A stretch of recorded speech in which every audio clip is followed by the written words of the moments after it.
Hello. Hello, sir. Here I am. How Here are we you? go. Doing pretty Here good. we are, Doing good. ready to The get last out of Dodge. the last stream before I go on vacation. So I hope it's a good one. Perfect.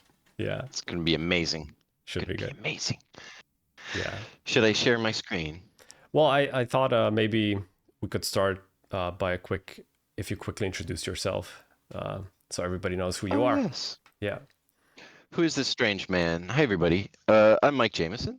I was at ILM from 2003 to 2019, just before everybody got sent home at pandemic time. Mm. I started as a compositor, but kind of a generalist before that. And I composited there for a few years, but I was always kind of a thirsty guy, so I was like, please let me do more things. So eventually they let me do some lighting, and I went into effects more as a full-time thing later on there. So eventually I was supervising some shows doing more effects focused stuff.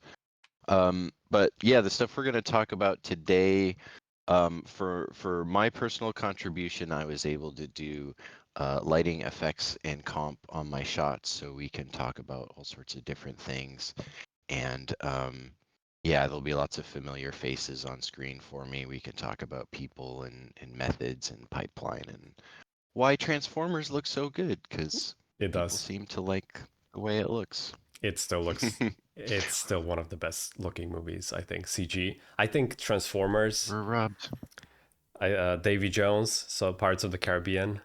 Um, Mm. what else? What are some of the peak CGI other movies? What else did we work on? Yeah, I mean, for my part, did a couple of Harry Potters. Mm. Um, the Dumbledore fire sequence was a bit Ooh. of a breakthrough. With we had a weird custom in-house 2.5D fluid solver Mm. that Chris Horvath wrote. It was really cool. Um, and then after that, some Airbender, which was not everyone's favorite movie. But good Um, effects. Understandable. Yeah. Good effects. And technically a big breakthrough for us Mm. because we Olivier Maury wrote Plume, which Mm. is our somewhat talked about in-house fluid solver that is still used today in production. So 2009, like, yeah, 16-year-old fluid GPU solver still kicking booty. So Nice. That's good to that hear. was a big thing for us on that one. Yeah. Did Plume get And any then what updates other along the way? Oh yeah, Yeah. all the way along the way. I'm sure they're still putting work into it. Um, we had to. The nice thing about Plume was it grew as GPUs grew. Mm-hmm. It leveraged them as they got better. So most of the sims for Airbender would have been on 4 or 8 gigabyte cards at the time. Those were the best you could find. And now they'll run on A6000s, and however much memory you can jam on a card will, of course, improve the looks of your fluid sim. More voxels. More voxels. Um, Pacific Rim's probably worth a mention. That was a Ooh. really, really fun show to work on. We had a Mm. good time there. Guillermo's like the coolest dude to work for. Mm. Super nice, super awesome dude. Should we do Pacific Rim Um, on the next episode of this? Ooh, yeah, that would be a fun one. Yeah. That would be a fun one for sure. I think that one has a lot of. I think to this day I reference it a lot when it comes to the weight of the simulations. It just Yeah, feels heavy, like air, like the rain, the droplets, the water, destruction just has that. You can feel it. Yeah. Gale. Mm. Yep, yep. That was a huge focus, especially for the animation team. Mm. Getting the robots to feel weighty, Mm. like um The second one, I feel the robots moved a little bit faster, Yeah. had that little more like Kong versus Godzilla feel of, Hmm. making it happen a little faster. And, everybody's got a preference. But yeah, I agree. I like the way Scott Benson, the team on Pacific Rim, was able to get that chonk into the robots. You could The, really feel the the chunk. hits, and they were, Yeah, the chunk. I yeah, think that's the right yeah, word. you Yeah. make them chonky. So yeah, we've got to very lucky got to work on a lot of cool stuff Mm. over the years. Yeah, I think we can do a bunch of episodes like this. But today we're doing Transformers. So if Let's you, look at if, robots. yeah, let's. We have a few clips that we're gonna be watching through, and then Mike is gonna be giving his commentary over and sharing stories and wisdom, and we'll see where this goes. But I'm sure it's gonna be a good time. I'm very excited. Excellent. Let's do it. All right. Should I we're gonna watch from my screen, yeah? Yes, Share this sucker. All right, make it 60 FPS. Do you recommend 60 or 30? I think I think 30 is good enough, honestly. Yeah, let's try 30. All right. Sweet. Excellent. And does it get my audio as well It by does, yeah. default? I may not be able to tell. Okay, Hmm. great. Let's full screen this bad boy. Listen to Scott Farrar.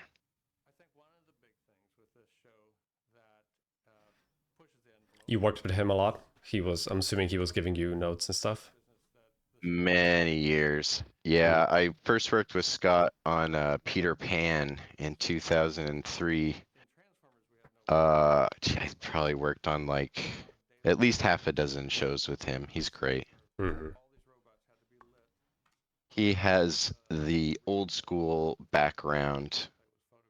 He would be filming miniatures, um, doing all sorts of in-camera stuff, Mm. and then he moved into digital. And when you have a good supervisor, they don't need to be technical like a CG supervisor. Hmm. You just want someone that has a really good eye, Yeah. regardless of the technology. Hmm. They need to get us to a place that looks good, and not even really being thinking about how you do it. That's up to the nerds. Let us do our thing. But as a supervisor, you just want someone that knows what reality looks like. And Scott has a great eye.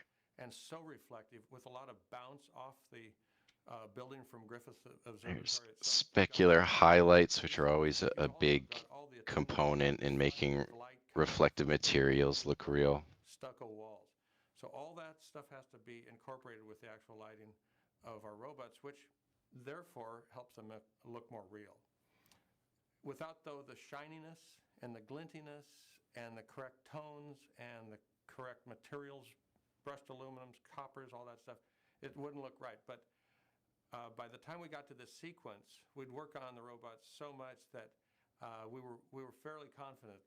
Was there a movie like this before Transformers? I don't remember if there was anything like this, or was this very groundbreaking when it came out? It was right up there with anything I can think of. Mm. Let me put a little light on my face there. Hmm. It at the time, certainly we had done shiny metallic stuff before, um, but not to this scale. Um, every robot you're looking at many thousands of pieces of geometry. So I think Optimus was like 15,000 and something pieces. Hmm. Um, and so we had a dozen robots, all the animation that requires, the complexity of the rigs combined with like so how do you even animate something with 15,000 pieces. So now you have to build low res rigs to work with the high res rigs. These rigs, you have to be able to move pieces around on a shot by shot basis because they're transforming. And Mm-hmm. all these transformations you see are just custom animations from amazing creature dev people. They're just and the main person that comes to mind is Keiji Yamaguchi, who did a lot of the main transformations, and he was one of those like linchpin people that you think about, could you do a show if you didn't have certain people, and it's hard to think of us being able to finish this without him doing all those hero transformations. Mm-hmm. Um, Pretty crazy, like the amount of work that goes into that, and we can look at those more in depth. But Mm-hmm. yeah, just as far as the scope of the work, it was certainly bigger than a lot of stuff. I mean, we were coming off episode 3, which is a 2000 shot show. Everything's a visual effects shot. So we were pretty scaled up for the work.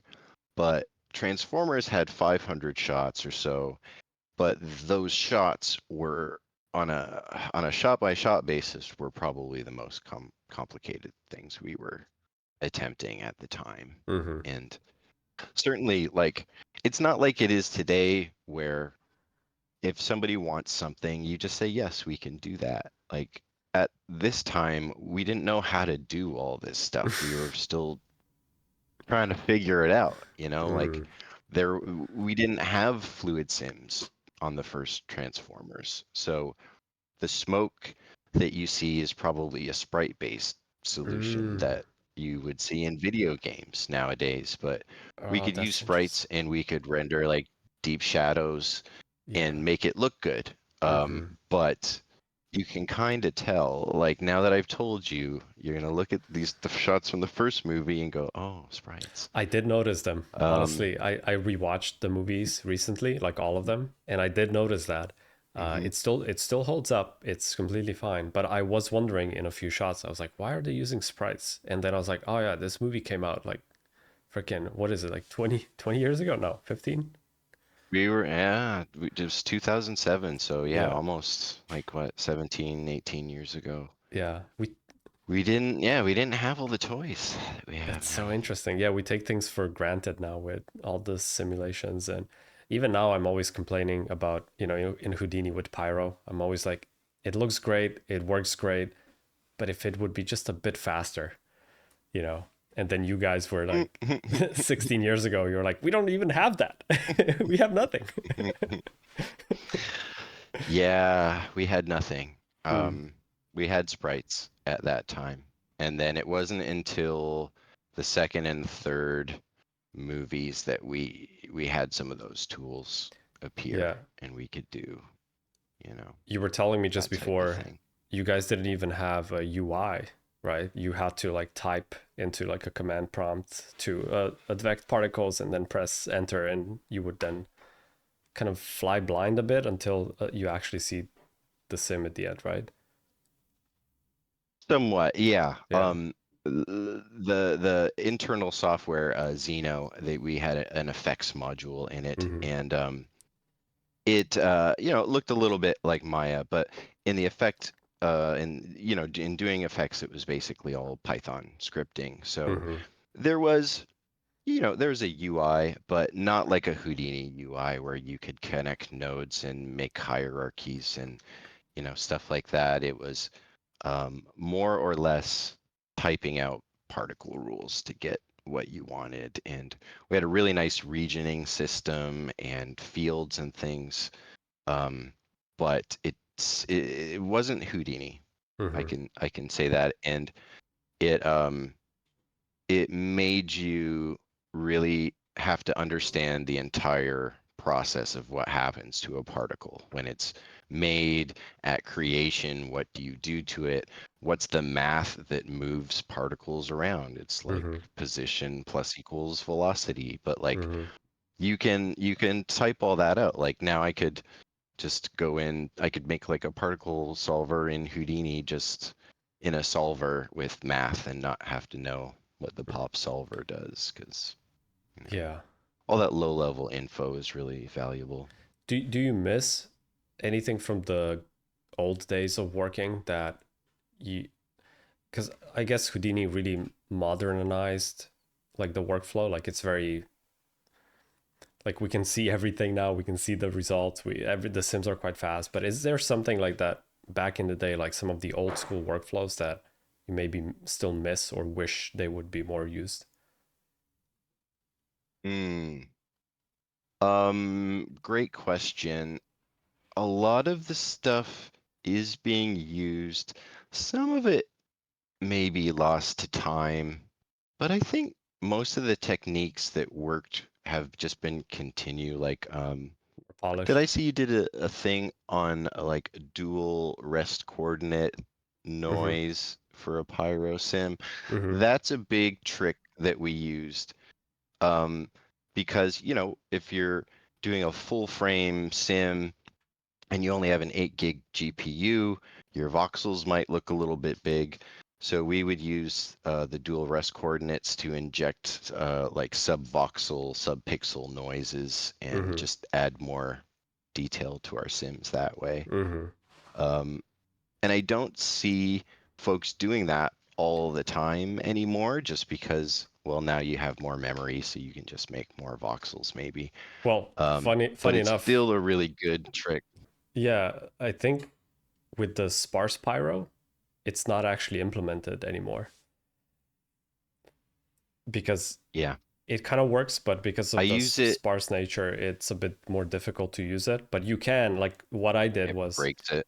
yeah, no, it actually does work. It just makes it a lot slower because then the sparse, well, it's still sparse in a way, but it does make it slower. But you can use the old, the vanilla pyro, and you just have to hack it a bit, take the dual res system, and you can then plug it into sparse. And it does work. Mm, And I primarily use it to for color, because if you have the rest field, you can then advect a color field, and change your color values after the sim based on mm, that rest field. So yeah, it is useful. So mm. I do wish I they should re-implement it, but right now it's not properly implemented yet. Yeah. Mm. Um, and yeah, because I usually use Axiom these days, and I Mm-hmm. think it's still working in Axiom. And so I Yeah, was like, oh it yay, does. everybody, it Yep. works. But then yeah, Pyros, they might just be forgetting about it. We should call the side effects people. Get my Yeah. coordinates back in there, please. Yeah, they should. Please. It's actually useful. Mm.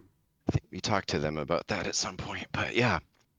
Um, we did a lot of camera projection. Mm. Um, Camera projection in general is a huge trick, and I can talk about that more with some of the lighting stuff. Mm. But the Xeno had a really nice had a whole texture module that was mostly used by the environment artists. So you could take a picture of a building and then project that through the camera onto, say, some geometry of a building in your shot. Um, and so you would just have like a camera, but then that camera would be locked, and then your shot, it's just another texturing space you can use. Um, but we use that a lot for environment tricks. I would use it to get more accurate traced reflections. Mm. And maybe I'll go into that when we start looking at some of my shots. But Mm-hmm. yeah, that's a good trick that kind of went away when folks started using more katana. I found that katana started tying people's hands more, Mm. and it sort of took the lighting TDs, were a little more flexible, and then they got into katana, and it was like, well, I can't do this anymore. You're gonna have to, like, I've run into situations where they're like, can you fix this for me? I'm like, can't you just put a texture on something? And they're like, no, it's hard now. I'm like, fuck, all right. I'm like, okay. So yeah, I mean, the good stuff in the workflows I think tends to stay. Things that speed up your lives while keeping the quality. That's really the name of the game nowadays is getting it done quick and good. Hmm. You know, you kind of have to have both. One main ingredient of why this stuff looks so good is because we had more time Hmm. in 2007 because you had to. But so like if my render took 16 hours overnight for a high quality robot, um, that's fine, that's workable. You want to have your pictures back in the morning. But it did necessitate just us having more time with the shots. And so when you have more time, you can work the little details more, you know. So that's the secret. We just need more time, right? We just need more time, especially now when the tools are so good and you can really do anything. You can do anything. So yeah, all you need is just a bit more time, Yeah. generally speaking. I feel some of But that got I feel some of that got lost because of the just the culture in general, because of social media and everything, like our attention spans, and then Netflix and all of that. I feel like movies, when a movie came out back in the day, it was this big event. It was a spectacle. And now great yeah, movies are just coming out like by the minute, it feels like. And it doesn't have the same impact because it's happening too much. So we are kind of, we we're spoiled. we're spoiled. Yeah, we're so used to it that it's not exciting anymore. And because of it, then Y- the studios are like, well, but we need to then make more, and then we have to do it faster. And I feel like that's kind of ruining the whole experience. Sounds like an addiction loop to me. Mm-hmm. You know, just keep putting crack in those veins at a faster pace until Mm-hmm. I don't know, until our heads explode or something. Yeah. Yeah, I mean, it almost feels like the studios right now don't want theaters to exist anymore Mm-hmm. because they'll release a movie, but then I've seen them, if they don't do well, let's say, I don't know, Borderlands, Mm-hmm. it was on video on demand within like a week of it Oh being yeah, in the immediately. theaters. Like that's kind of the worst case scenario. But even like Deadpool and Wolverine just hit D plus Mm. and it was out just like a few months ago and now it's free on Mm-hmm. like they just want so much content that they're ruining everyone's like foreplay, you Yeah. know? Like make them go to the theaters to watch it like, you know, although that's kind of odd for me to say because I haven't been to a theater in a while. It's just it's people's fault. They don't know how to behave anymore Yeah. in It's theaters. not the same. It's not the You same. see phones and Yeah. I don't want to see people's phone screens Yeah. when I'm watching a movie. Should we go to the next clip? Everything's Otherwise, changed. we can. Let's There was keep like a watching. tangent. Yeah, we'll try and stay on track. Hmm. So yeah, that was the miniature building, which was really cool. Hmm. I have a piece of that somewhere in my house. I managed to snag What, of the miniature? uh a m- a mullion. Yeah, when it was like we'll see it when Megatron rips the poor guy in half at the top of the building. It's like a little lion mullion on the top of the building, Yeah, little yeah. like gargoyle Hmm. decoration. I forgot to go find it. It's in the garage somewhere. Um, one of the few artifacts I've been able to snag from that. Yeah, there it is. You stole it, right? You stole it from That the was set. the I I was allowed to steal it. I'll say Yeah. I was given it. I was like, "Can I have this?" And then they're like, okay." Yeah. I'm like, "Cool." But that was a really awesome part about working at old Kerner Boulevard, ILM, Hmm. before we moved into San Francisco.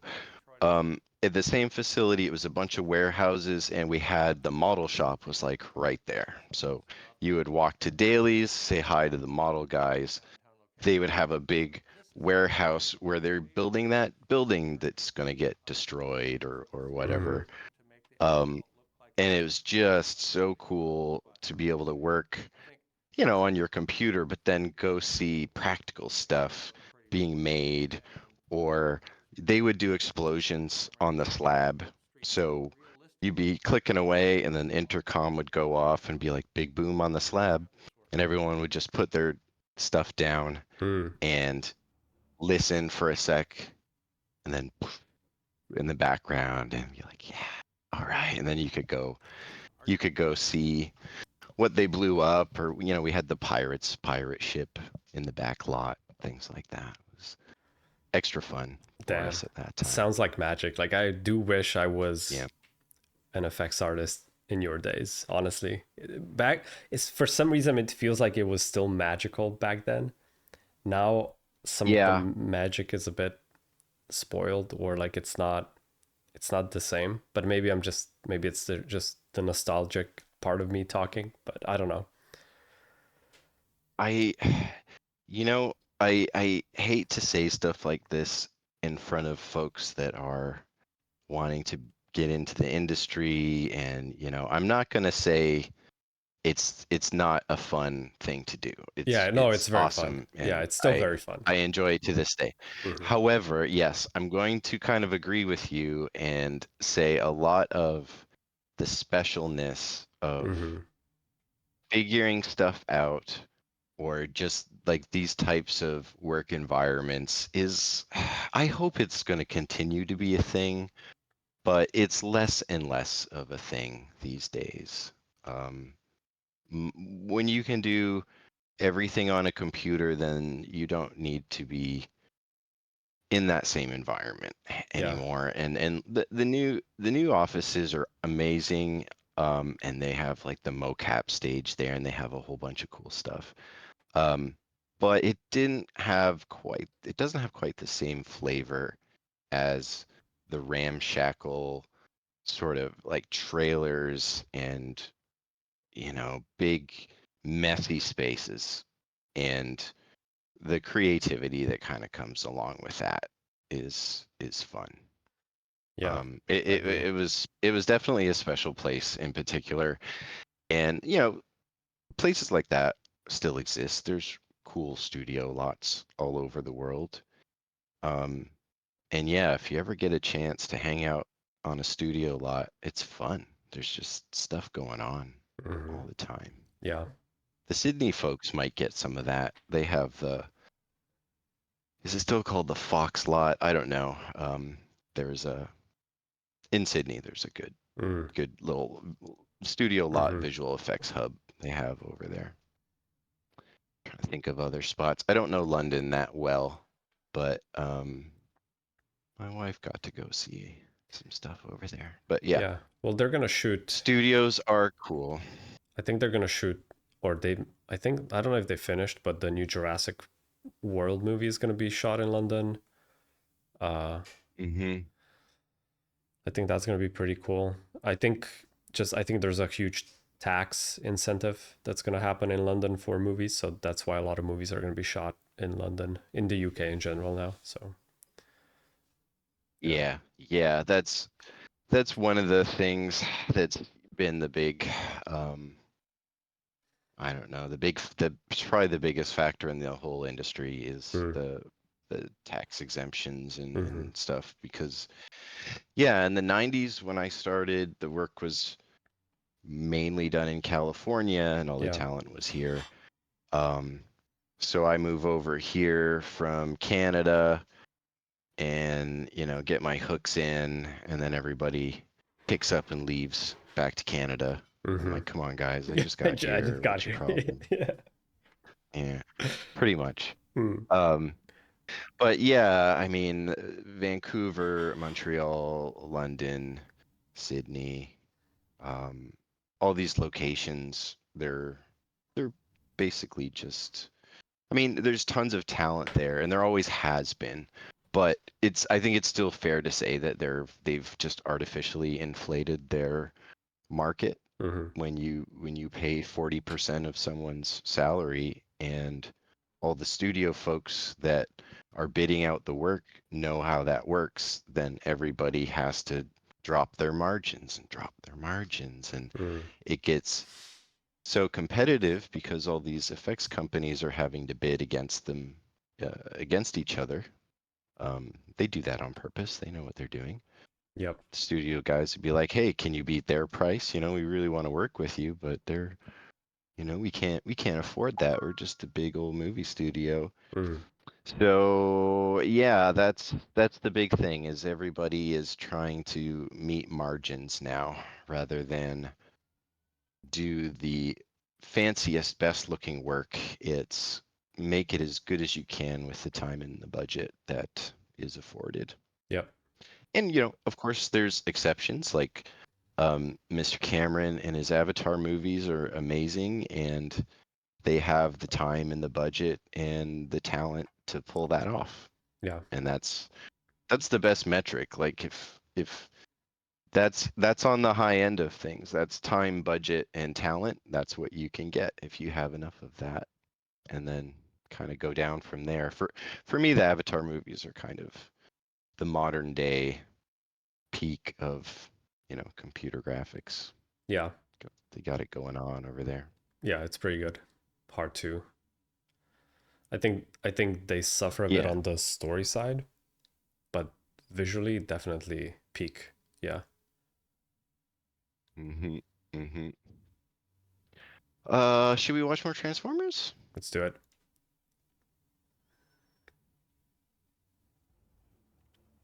Our director Michael Bay likes to shoot in a Michael chaotic Bay. situation. We call it Bayos. Oh, I love that. Those practical explosions. Oh, I've never they look seen a so good. director shoot so many setups in a day as we did. Made it so much well, I don't want to say easier because the compositors and the roto folks have a much tougher Yeah. time, but when you shoot stuff in plate and then we have something to match to, it always looks better. Yeah. Look at that. Nobody And does yeah, it like this Bay anymore. blew Like the action. everything up. Yeah. Egypt and No, Luxor and Cairo, he is of Jordan. singularly the guy Another shot on to blow stuff up. Like, that was a He's the new best. Yeah. I think he works for us. backwards from there. Yeah. I agree. I do wish the movies like the editing was a bit slower. Like it's a bit too fast for me. Like Yeah, sometimes I'm like, can you just not cut every zero point 0.5 seconds? It would be so cool. that would be nice, wouldn't it? Oh, this was Yeah. the low res video. Yeah, it's you know, you see a lot of that in a lot of some kung fu movies that, you know, may not be the best ones, or some of the early Batman movies. All the fight scenes were just close up cuts. You couldn't really see what they were doing. Mm-hmm. Um, Similar editing style, I think, in a lot of these fights. But the a lot of the issue with that is on these movies is the scale, Mm-hmm. because you're going out somewhere and you're going to shoot a plate, but like how do you visualize how big Devastator is Mm-hmm. going to be before you shoot it? Like you're really having to have a good eye to make enough space in that frame for Devastator, knowing the scale and the distance and how big he's going to be. It's a really challenging thing to do, Mm-hmm. and they had some folks on set with, you know, the big green balls for scale, and you know we would paint that stuff out. um but shooting big things is very challenging Mm-hmm. from a cinematography point of view, for all the reasons you're mentioning, like quick cutting. When you're seeing a lot of movement zipping through frame, do you pull the camera back? Is that better or worse? Like there's a lot to work out. That's almost all practical. It's crazy. Explosions. Yeah, was it? I think it was called the Moab, the mother of all bombs, or something like that. Good. Yeah. VFX had a few of those. So you had solvers here, like you were. So you said in the first one there was no fluid solvers, but Yeah. you guys had it. You have them here. So So was that your specifically made? timing is perfect. Yeah. So this movie came after Harry Potter 5, which we with Chris Horvath wrote Verte, which was the name of a custom 2.5D fluid solver. So Mm. it was strips of 2D um 2D fluid solves, you could say, but they were aligned in a grid. So it was 2.5D. The noise was coherent, but if you had something move towards camera, like in depth, you would be moving through slices. So it wasn't a perfect solution for everything. But the cool thing about it was you were simulating 2D fluid sims. And so think of the resolution that you can simulate, because we're just dumping this out to pixels. So I could do 2K by 2K in Mm. 2D, and it would Mm. sim really fast because it's Mhm. only, it's not exponential yet. Um, and then you would batch off a bunch of slices to multiple machines, and it would return your whole sim. Um, but the detail on the individual slices is far greater than what we even have today. Like today, maybe 600 by 600 by 600 is a pretty hefty sim, right? Mhm. Where's the cat? Um, but yeah, in those days, I could do 1,000 by 1,000 2D strip, Mm. and you would get all this beautiful, crunchy fire detail. Um, and that is what, so I worked on this shot, and all this like fire in the aircraft carrier was just like multiple layered in 2.5D sims Wow. But what about the at a smoke? smaller The scale. explosion is also 2.5D? Like, is there like a mix of 2.5D and 3D? Uh, there is. So I didn't use it, but there was a 3D fluid solver. I believe it ran on the CPU. Might have been called vol fluid or something like that. Mm. Some of the folks that were on the higher end of effects at this time were already using that. Mhm. And that was also used, well, a lot of stuff that would have been around this time. I remember Frank was using it on, we did the first trailer for Super 8, the J.J. Abrams Super 8 movie. And that was, if I recall, around-ish this time. And so some of it was a little bit later, actually. It would have been about 2010. Because in that trailer, I was using some of our new tools, and Frank was using some of the old tools at the Mhm. same time, and Mhm. they were looking pretty good. But yes, to answer your question, there was in fact 3D, Mhm. what you would call a 3D kind of a fluid sim. Um, it took a long time. It was very slow, like come back tomorrow kind of a process. Mhm. Very not intuitive. Makes sense. What about the water? Yeah. Is it like a mix of sprites Yeah. and fluid sims? The water, I believe Willie Geiger did the water on this shot, and I've never been a big water guy, so I hesitate to um I'm probably wrong about a lot Mm. of things. But it I don't think it wouldn't resemble a water sim that you would see today. Like Yeah. a lot of the same components. There's a million billion particles in Mm. here. Um, we had a water surface field similar. I think Mm. Houdini has the same thing where it's just you could slap it on a plane and it looks like an ocean and Yep. it gives you that Yep. nice.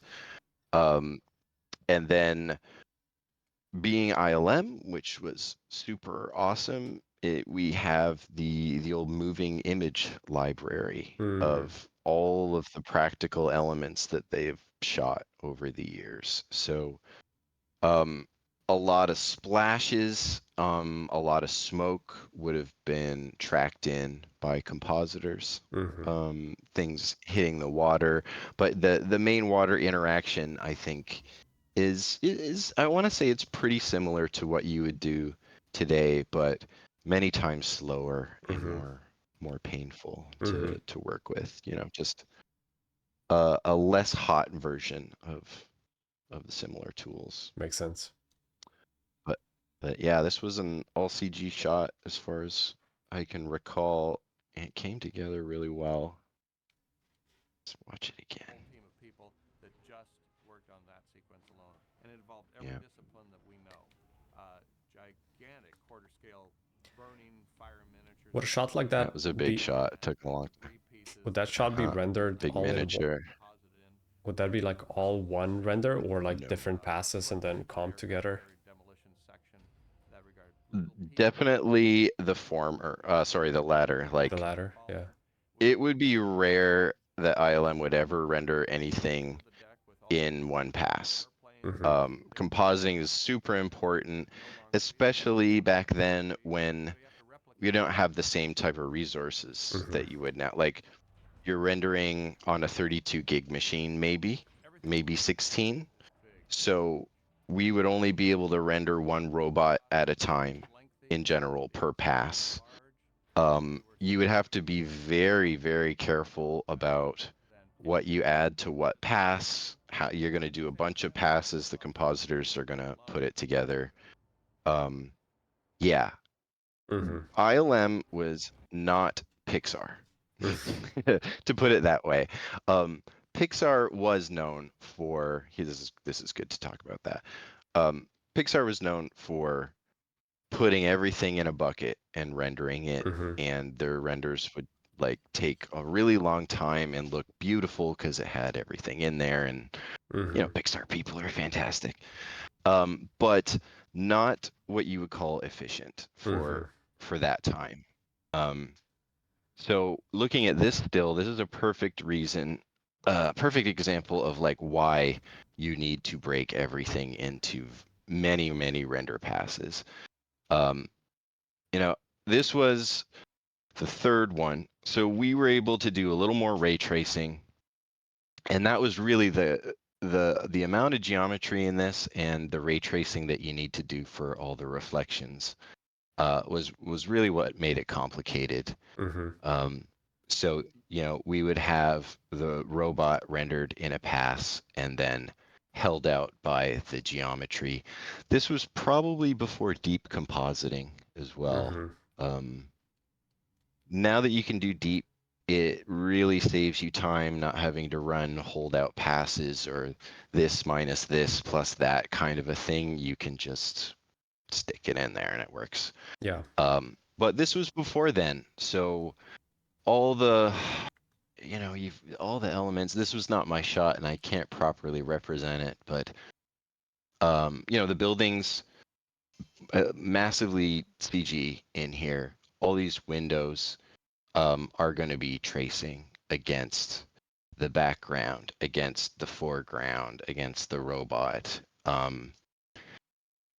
If you've ever done a bunch of stuff like this, you can understand how daunting a shot like this can be. I don't know how you guys rendered this back then. I have no idea. This is so complicated. Hundreds of passes. It's I'm sure even today it's still one of the Even most today it's complicated like shots to put to. Yeah, I mean, you can't. It was just physically impossible to put everything in a render here.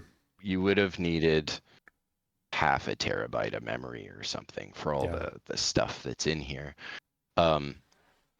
So yeah, just being able to break everything into its own pass, have AOVs within that pass to let you get it whatever lighting components you need. They were probably running like geometry IDs and things like that, so you could touch it up in the comp. All these little particle passes, like we had blowing paper instanced, we had glass, like just tons and tons and tons of stuff went in here. And like the whole interior was built out. I'm just gonna boom, like all, Damn. fluid sim, more glass sim, like, and it's multiple like hierarchical fractures of things, the yeah, it's a bit overwhelming. Even just Was this using like I Houdini was there already? for it and I was watching it. I don't think so. Um, Possibly, I can't say for sure. Mm.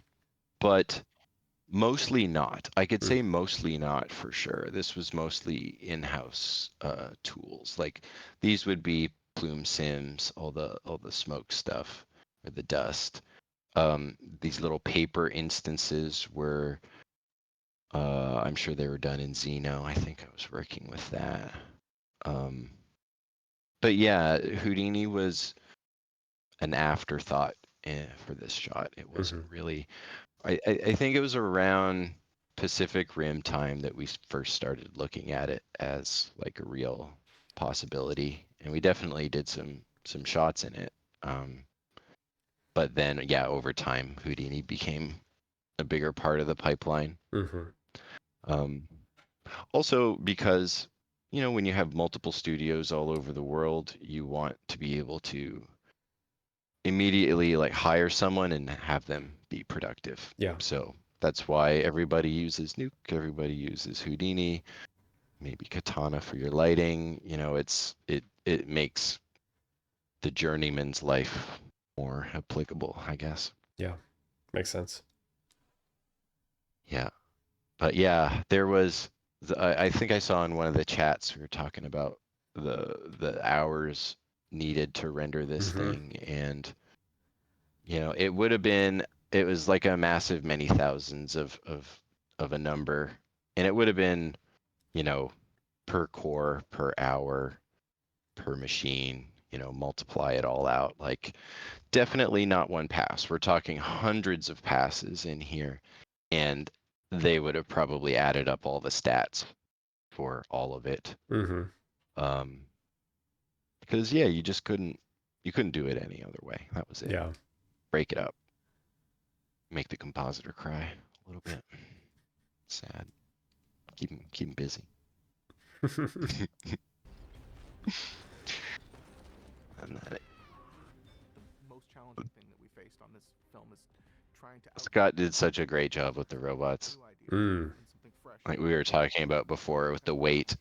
He was known for his robot animation previously. Michael Bay told us that he was doing sit-ups at the hotel in the high rise and looking out, looking at the environment Chicago. outside the window. And he said, So "Wow, if we had a tilt they were showing some of the lighting spheres. we could slide down and see all Oh, the look at this stuff. high rises around us." This is not a good idea. What? But the biggest problem on today's films, especially a film like this, working with Michael, is the camera's always moving. Your perspective angle's always shifting. So you have to have artists here that create Probably the camera's moving a bit too much, I think. and glass and aluminum and paper. Sometimes it's hard to Yeah. see all the good work. And the fire and the smoke and everything. He likes it frenetic. Camera view Yeah. has its He's, if that takes a lot of he's one of those folks that likes, and there if you shake the camera, then it feels more intense. Oh no, yeah, And I get it. Yeah. that's true, Yeah. but you sacrifice in readability, right? Yeah. visual Yeah. effects, things have It's like changed. finding a good balance. When I started as a camera assistant, had a really heavy camera on a Oh, tripod Dennis. with straps and chains, and you locked it down and you couldn't pan it and you couldn't tilt it. Cut to today. We can do anything we want because we have these incredible artists with these great tools now that can track to any of it. Now, Michael, do whatever you want, just get a great shot, get the lighting you want, and put in the sun flares and put all that stuff in that looks real, because that's what I wish I got to go scene. on set for some of these movies. Mm-hmm. Me too. That's what's Just about these the movies. craziest. Carried everything forward in making them look exactly like what you do with a real camera, with real lights, real objects. Damn, what a crazy shot. That instance paper. Oh my Yeah. god. Goes into slow motion. One thing that we try to do is polish our act. We like to increase the magic.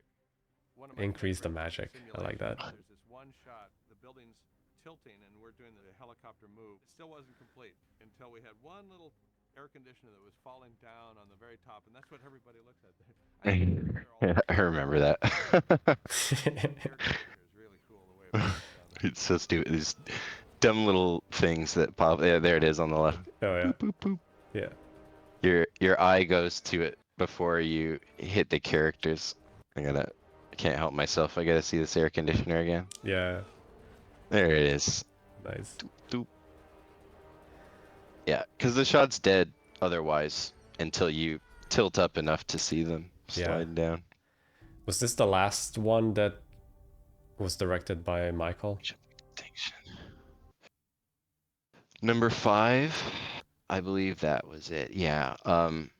He was somewhat involved with Bumblebee, I believe, but more hands off. And yeah, number 5, I think I was so sick of Transformers.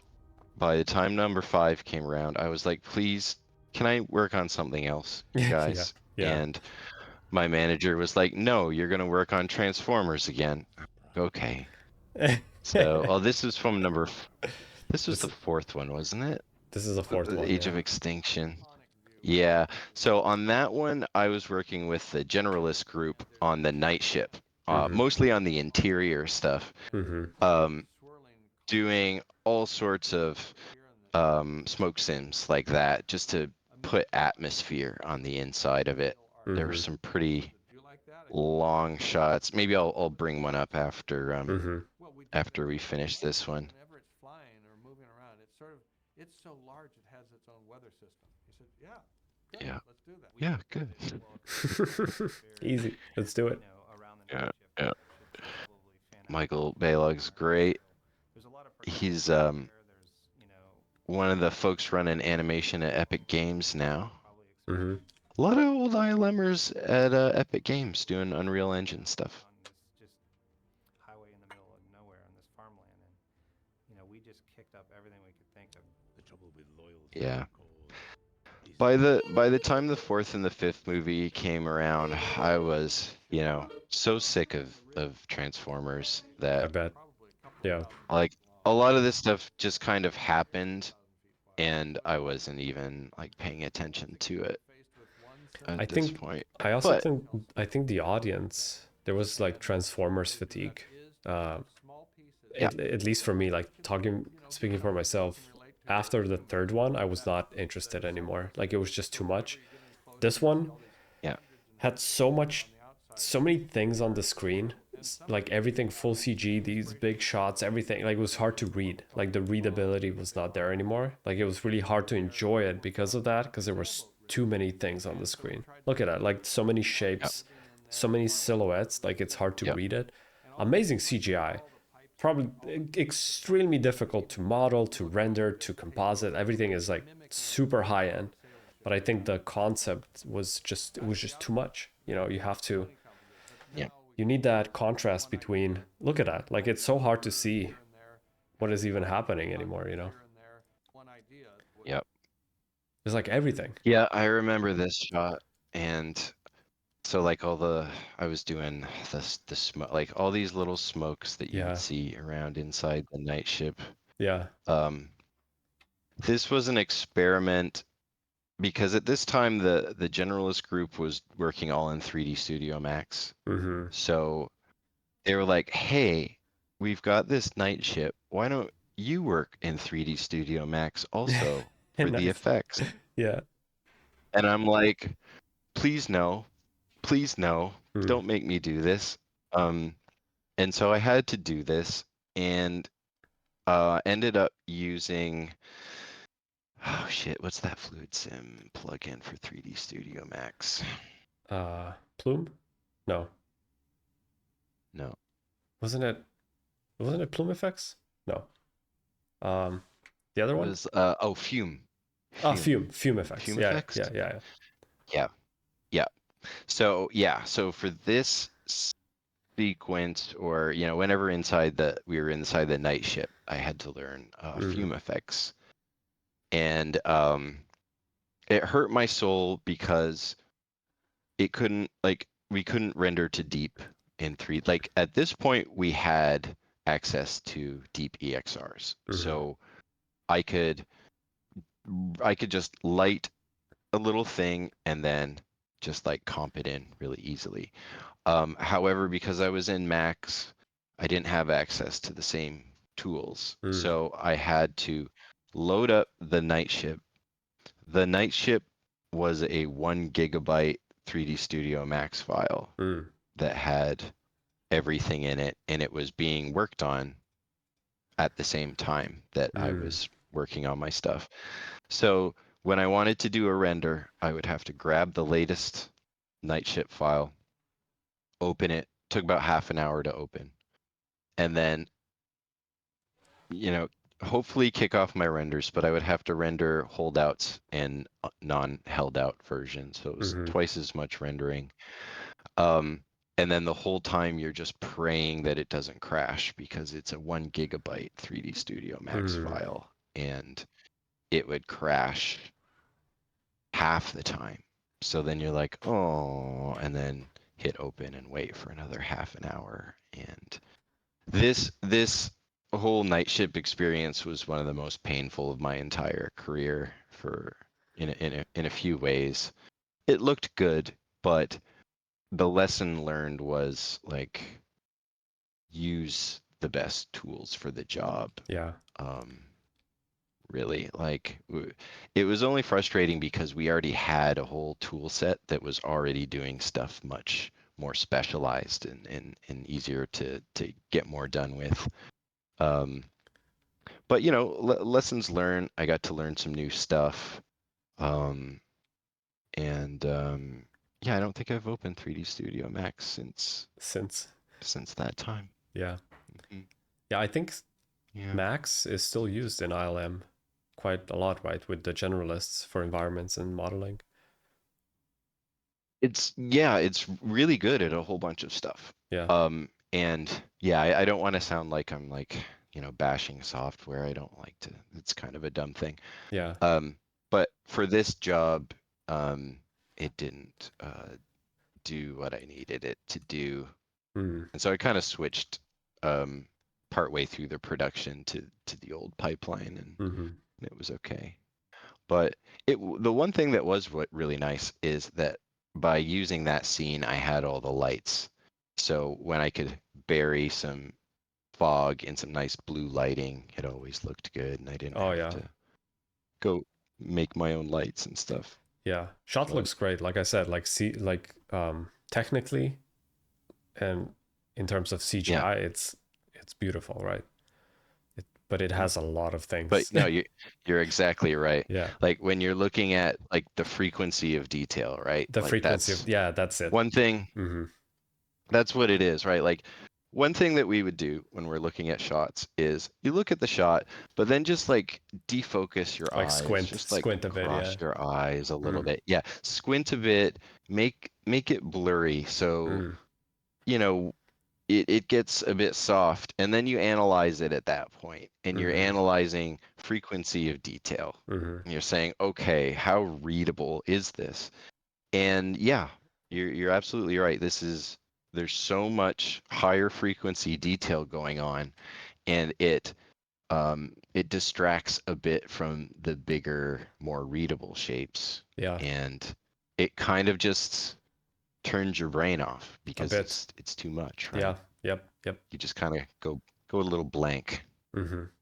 But yeah, lessons learned from the night ship. Here and there have conduits and Such so so much big amazing work. Yep. together like you'd see in a sky. But that was not the it's kind of just what people expect to see nowadays. creature style of the thing. But now, how do you build the inside to make it make sense?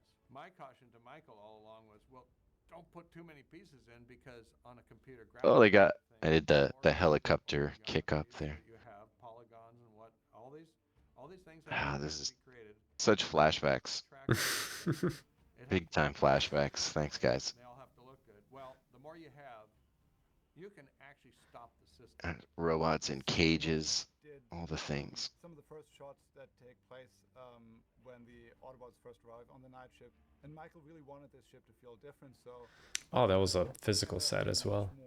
It's good. They did, yep. in the side Yep. of the ship that sunlight could stream. Yeah, where they had atmosphere humans light interacting with it. There was a so, couple very corridors that they did, the interior and then we extended it. That ship has booby traps. Eyes open. Beware of his bone grinders, Yeah. brain blinders, flesh peelers, chromosomal inverters, catatonic sludge, black hole trapdoors, and of course radiation. Yeah. Good times. And again, just having that just having that, even just a hallway in there for practical reference is super, super helpful. Always have a little practical mixed in there if you can. It helps. It really does. I think that was one of the key elements, especially on the first Transformers. Like all the practical explosions and a lot of, well, first, I guess on all of them really, but like the first three, that's what I remember the most is like the practical destruction and explosions mixed with CGI. I think that really, really blended it together really well. Yeah. Yep, having a bit of both. So I'm just looking over at my other okay, so let's look at one of these here then for fun. Sweet. This one was going through, yeah, this one was a long time. One of the last shots that we finished, and I remember we were doing a lot of overtime on this sucker. Almost a minute long, fly through of the whole thing. So all these volumetrics that you see inside the ship as we go in here. So damn, all this stuff. Jesus I Christ. got to coin the term Mike's balls, or Mike's volume balls. That's what made it PG anyway. But basically just went around this entire ship and almost like what you would simulate for like a video game sprite, just like different elements in areas where our cameras are flying through, just to give it some volume and give it some feeling of like scale. So, I think I simmed about 50 little plume sims for this shot. And we were all very tired. That's what I remember most. It was just feeling tired.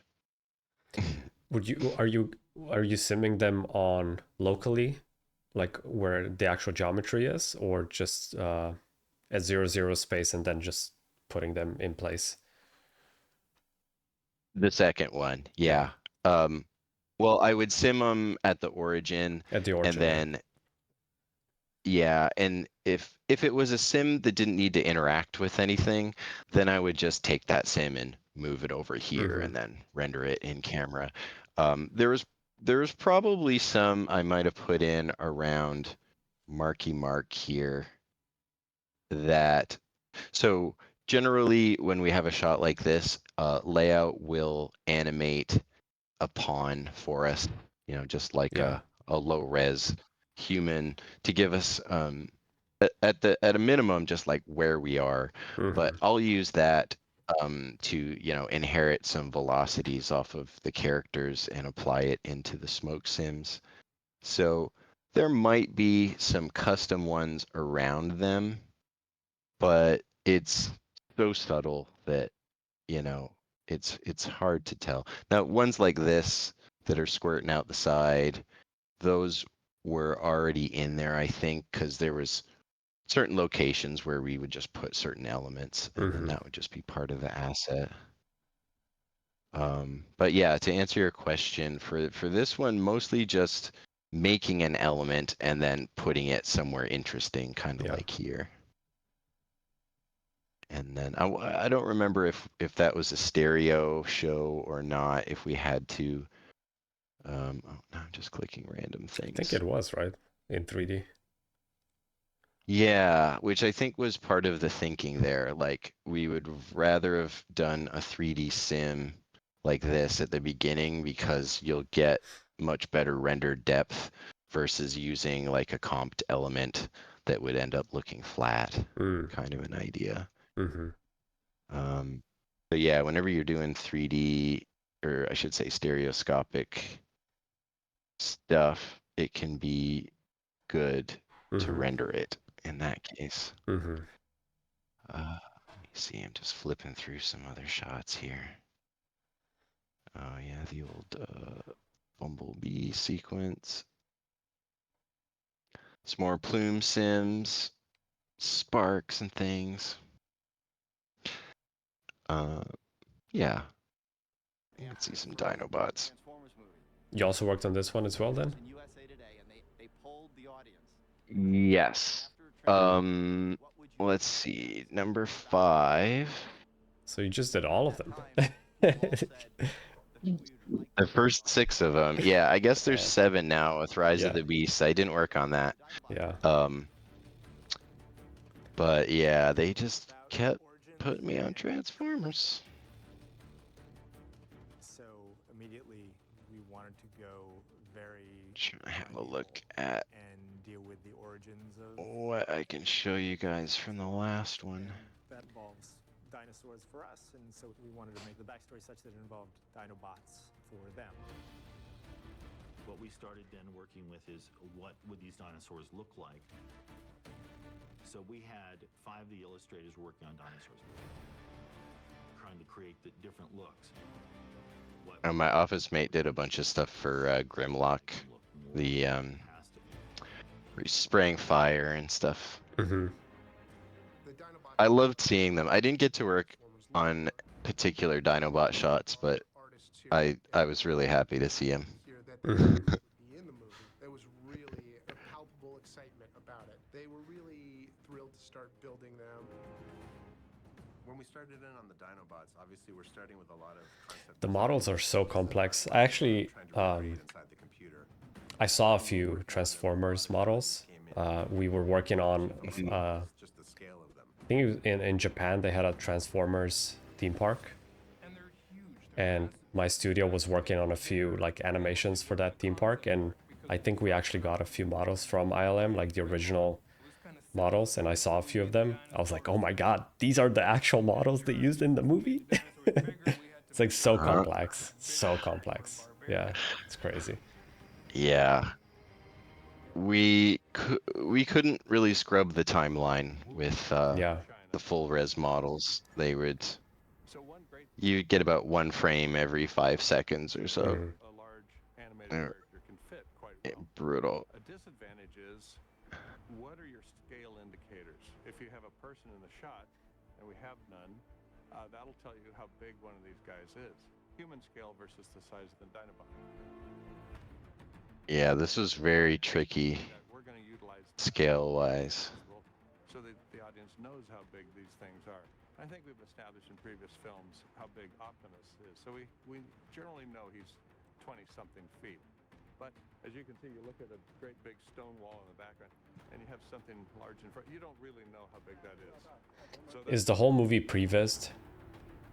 Has to be, right? Oh yeah. Yeah. Yep. It's prevised, but then Bay will get out there and, as any director may do, make some decisions on the day. Sure. And then we'll accommodate that. John Hansen is one of the best effects people in the industry. that are going to feel new and I think that was my office mate's shot, Mark Chataway. This unbelievable world. Early on, we talked about kind of a Western motif and the idea of a cavalry charge for the end of the movie. But a cavalry charge that you'd never seen before in any movie ever. A lot of work on those trees. Like big tree sims that just go by in a second you don't even think about. Trees are difficult. Well, now we've got Grimlock. So many elements. With Optimus Prime right in line. And it's like classic Western shots, only it's a robot on a dinosaur. I need to rewatch this one. Has a lot of good explosions. Good reference. Just the normal Transformers Yeah, strictly for a technical Yeah. viewing. Yeah. I think I've watched down the street and 4 and 5 like once. the kind of You know, Yeah. you the concrete and watch it element once and you're like, okay, a little bit more that personal. works. I think I saw 5 on a plane. Street might not Yeah. crack up or Might have fallen asleep. environment. Actually, I might watch it on a plane as well. Now that I'm thinking about it, if they have it, I'll watch it. Right. But I remember watching the first one a few times. The first two are definitely my favorite. And then it got a bit too Folks chaotic really for like me. the third one as well. Third one is cool as well. I think, yeah, the first three are good. I think that's like the original kind of, I would say, trilogy. It's pretty good. Mm-hmm. Yeah, look at that explosions. Dinobots are something that people have never seen before. I think Transformers fans love the Dinobots because they're just such a bizarre idea.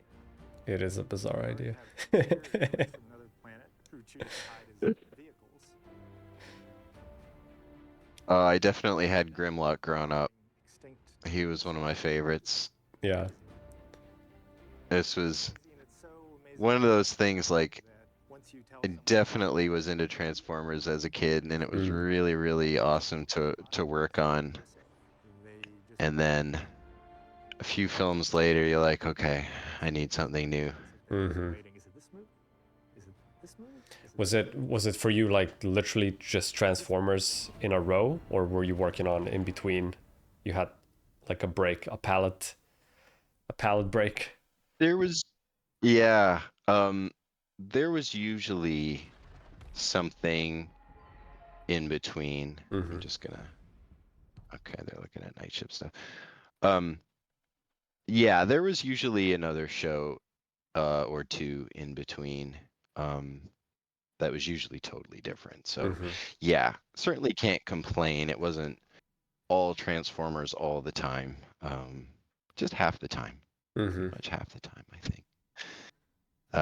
That's a big This shot. was one for the yeah, we had a few of us on this to get it out for trailer. Mm-hmm. You know, and the scale of it, again, scale being so important was one of the trickier things. You know, we're looking at the whole planet. You can see the curvature of the Earth. This stuff is huge. Mm-hmm. We've got cloud sims that are being ripped up by these tentacles. You can really see it in the lower corner Mm-hmm. here. And then we've got, you know, dirt and dust being ripped up. Originally, this shot was twice as long. Mm-hmm. I should say it was actually the same length, but it was twice as fast. Mm-hmm. So we were looking at it and we're like, it doesn't feel big enough yet. Mm-hmm. And so Tori Mercer, who was compositing the shot, was like, well, why don't we slow it down? So she retimed the shot basically half speed, and it worked so much better. You were feeling the scale because everything was just slow now. And by slow, I mean maybe only Mach 5 this thing is moving. You know, Mm-hmm. like in world space, this is super fast. This is incredibly fast, right? Yeah, but it didn't feel big until we slowed it down. So did you then just use the the post sim, or did you actually re-render, slow down the elements, or was it just a post sim slow We down? were, yeah, no, it was just I believe she just retimed everything in Nuke, and it looked good, just good old optical flow. This was 2017, so yeah, now we're talking the modern ages. And I'm sure she had some artifacts that needed to be cleaned up, and you know, it's never just as easy as hit the button and Yeah, go. that's why I'm asking, because a lot of the times like retiming can have like artifacts, but I guess it depends. It depends how much, because this is quite a static shot in a way. So if you have like proper, even like if you were just rendering motion vectors, that would help a lot. But yeah, I see this working. Yeah, for this shot.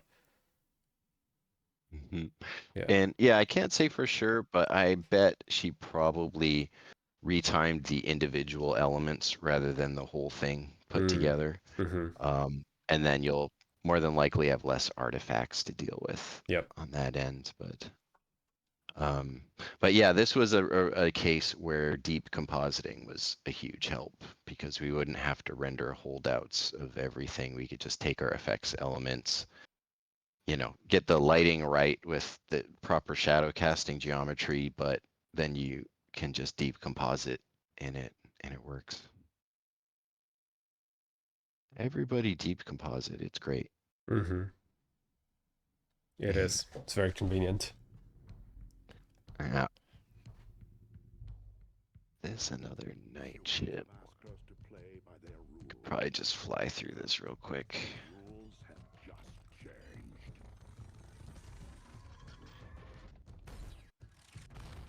Bam. Was that a practical explosion? Damn. The one that hit That's Optimus? a great question. This. Is that a bunch of If practical I elements? had to guess, yeah. I think it's a mix. I think mix. this is probably CG Fireball, Yep. probably a plume sim. But a lot of this stuff, see, we got really good at replicating these sparky fireworks looking thing. Like by the second film, we had really good setups because we knew Michael was that was part of his pyro mix was all these shooters with sparks. So, I could be wrong. Like a lot of this looks like maybe a layered in practical explosion, but the rendered elements were getting so good. Like this could easily be CG, and it looks pretty damn good. Like this whole thing could be CG, and like it probably is. It's just folks are getting so good at making this stuff by this point, that this makes me happy. If I can't say for sure, then they must be doing something right. Yep.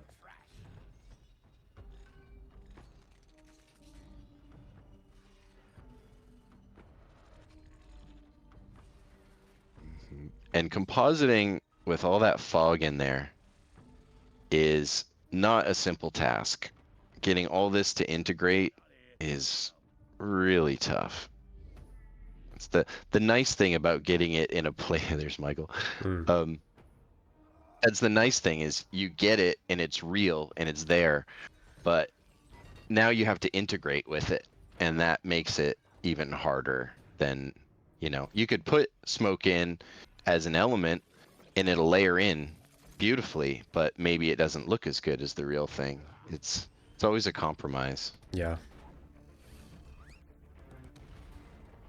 Chicago, all sorts of CG, big sim.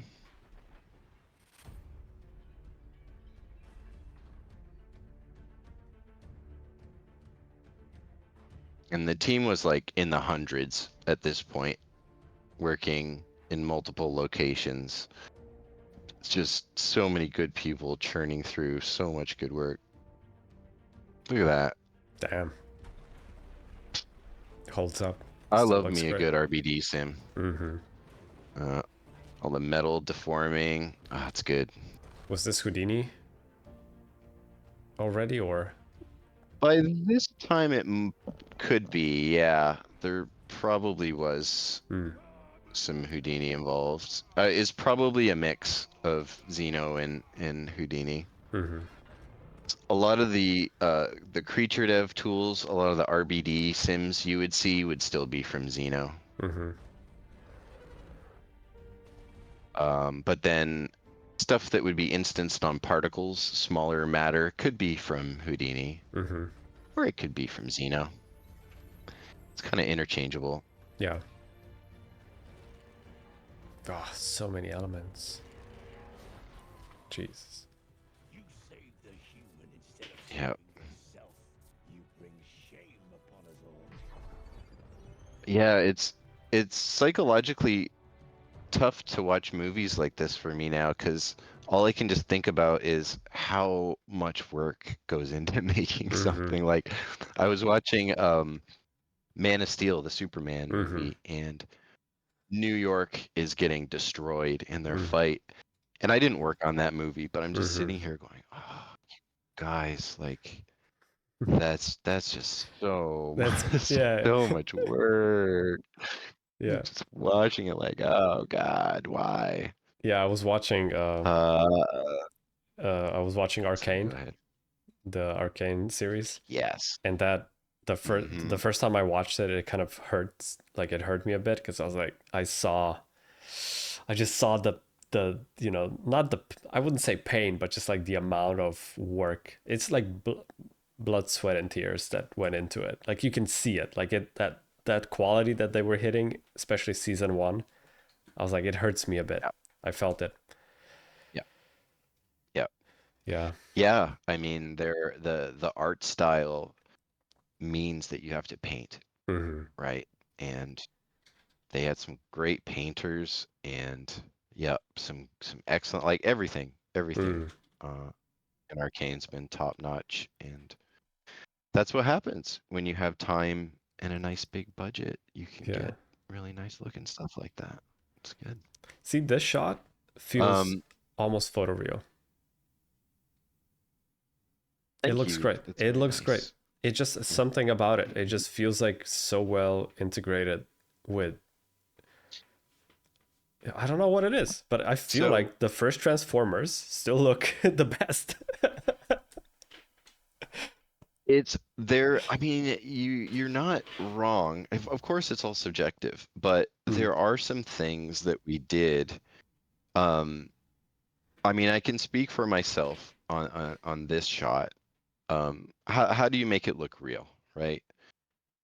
Um, some of the tricks I ended up using were we were talking about camera projections mm, before, and so how do you get perfect reflections when you can only ray trace one bounce? mm, That was the real like trick. On the first one, we could do one bounce, maybe two bounces if we were really nice to whoever was watching renders. But mm, generally speaking, it was all about just like efficiency because like these guys took about a full day per frame mm-hmm, for the high quality final render. Um, so, but like medium res working renders were still taking like 8 hours to do. So you would work very low res. You would try to do as much as you could before you hit render to see what you were getting. Um, but the real trick, and it's mostly lighting. I mean, this shot's all lighting. Well, we can talk about lighting. Um, the trick really, and it still applies today, is to, folks will go on set and they'll shoot environment spheres. mm, They'll take a bunch of shots that are bracketed, put them together in a HDR image with, all sorts of color range in it. And that is the real key in that you need to look at the color on your plate and match your environment sphere's texture color exactly to what you see in your plate. Um, then it's just math. mm-hmm, If your shaders are doing the right thing, then you're going to return the right values. So, like in this case, I think this sequence was going for a little while before I joined, and there was the sequence soups had set up our environment spheres and had stuff in there, and when I first started putting it together, everything felt a little bit green, and I mm, couldn't get, even in the comp, I couldn't color correct it back to get the right feeling because you're talking about reflections. So like a green reflection against blue car paint is going to read versus red car paint. It's not a global shift that you can really make effectively. So I ended up taking that texture, bringing it in, having a compositing background. Really like it was really close, but that extra 2%, just getting it at exactly the right color temperature, matching the concrete on the ground versus the dirt in the road versus the sky color once that was like perfectly matching, then once I used it in my lighting, like this is what we got. There was really very little that I had to do to it in the comp afterwards. As far as color shift, there was zero. I had to balance the black levels a little bit, as you always do. You're going to get some zeros in your CG, so you got to bring it up, match the black levels that you see on the plate. Yep.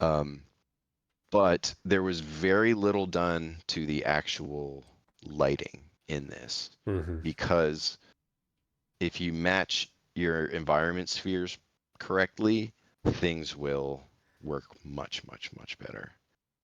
And there was a couple other tricks too. So these robots are mainly reflections.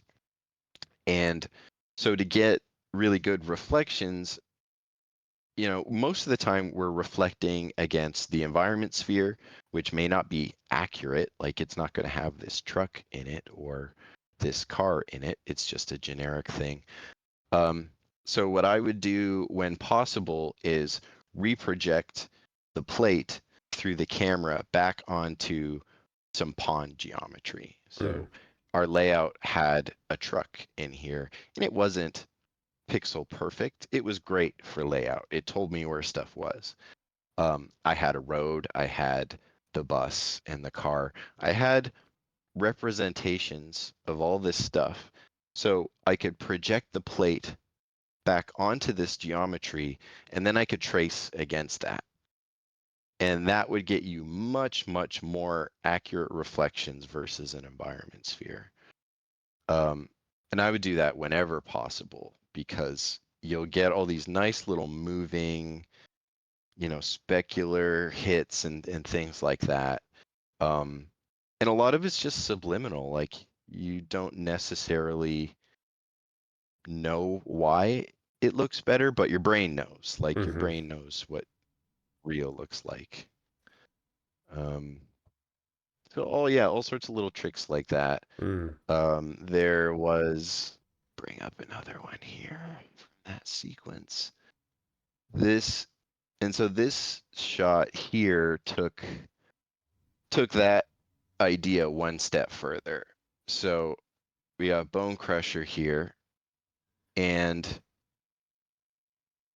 rendering him was obviously something we've been doing. But now we need a reflection of him in the bus. So now think about it. How do you render this if you're only allowed one reflection trace bounce? Would you just Thinking about it logically, would you just flip the render, like project it on the car somehow, like in comp? No, because it's a different. sometimes that would happen, but not in this case. And other times, you could. We had a reflection cam tool that would figure out where, like, you would render it from a different camera for this reflection. But in this case, I wanted, like, it wouldn't hold up doing the reflection cam thing. It was a weird angle. And I needed to ray trace it, but I couldn't do really more than one bounce. So what you do is render Bone Crusher as you normally would. There he is. He's your render. Now you take that final beauty render, reproject it back onto your geometry through the camera. And now you've got a fully rendered Bone Crusher, but you don't need to trace because you've already baked all that into the texture information from the render. So now I can trace against the bus onto Bone Crusher. And do it with just one hit, and then it'll be accurate and all that. Nice. So I like that one worked out. Texture projection, like NDC camera projection, is such like a helpful thing that you don't always think about. But when it comes up, you can kind of save your booty. And then a lot of this stuff. So we got some sprites for the feet interaction, the smoke, and like a basic spark sim on contact there. Other shots, I was able to use elements from the old motion moving picture library and track them on. The other shot we were just looking at there, these sparks on Bone Crusher are tracked elements, and just compositing. Grinder sparks, we had a ton of them. Yeah, they work. 100% they work. And then this shot was fun. If anyone has heard the Iron Man story, where they were, I think it's in one of our other ILM videos, but Jon Favreau was directing, and they were doing look dev on Iron Man, and you would have them side by side, and he would be like, "Yeah, they're still not looking real." So one day they did the switcheroo on him. So they presented CG as the practical suit and vice versa. And he's like, "Yeah, see, look how the practical one looks so much better." And they're like, tricked you. Yeah. And just to make a point that you don't need to nitpick as much, because you really can't tell at a certain point. We get it to looking good. But this was a case with this shot with Michael. So the whole time, this is a CG truck, but they did have a real Optimus Prime truck, and he really was in this shot. But the problem was then, okay, we're how to transition, right, when we move up to him, how to transition that. And so what we had to do was convince Michael to not use his truck for the beginning part of the shot, and we had to do it by trickery, which was the same idea. Basically, it was like, let's say it was Tuesday, and the soups come in, they're like, "Okay, Michael's giving us a hard time about this. He's not believing it looks good enough. We're gonna have to do the switcheroo, so we need you to light this shot like as good as you can light it, make it match as perfectly as you can." And it worked out. Like, I was able to, like, this looks pretty much like the real truck. We had the geometry in for the overpass, so we could do the shadowing at the same time, and worked for a solid week on, just like dumb little highlight areas, getting this little reflection area to look right, like all these little. I couldn't even explain it now because what it just about the looks motion natural, blur? but... I feel like the motion blur sometimes gives it away. Like you don't see it, but you feel it. Was this did you render the motion blur, or was it done in comp? Probably rendered, right? We generally render it, yeah.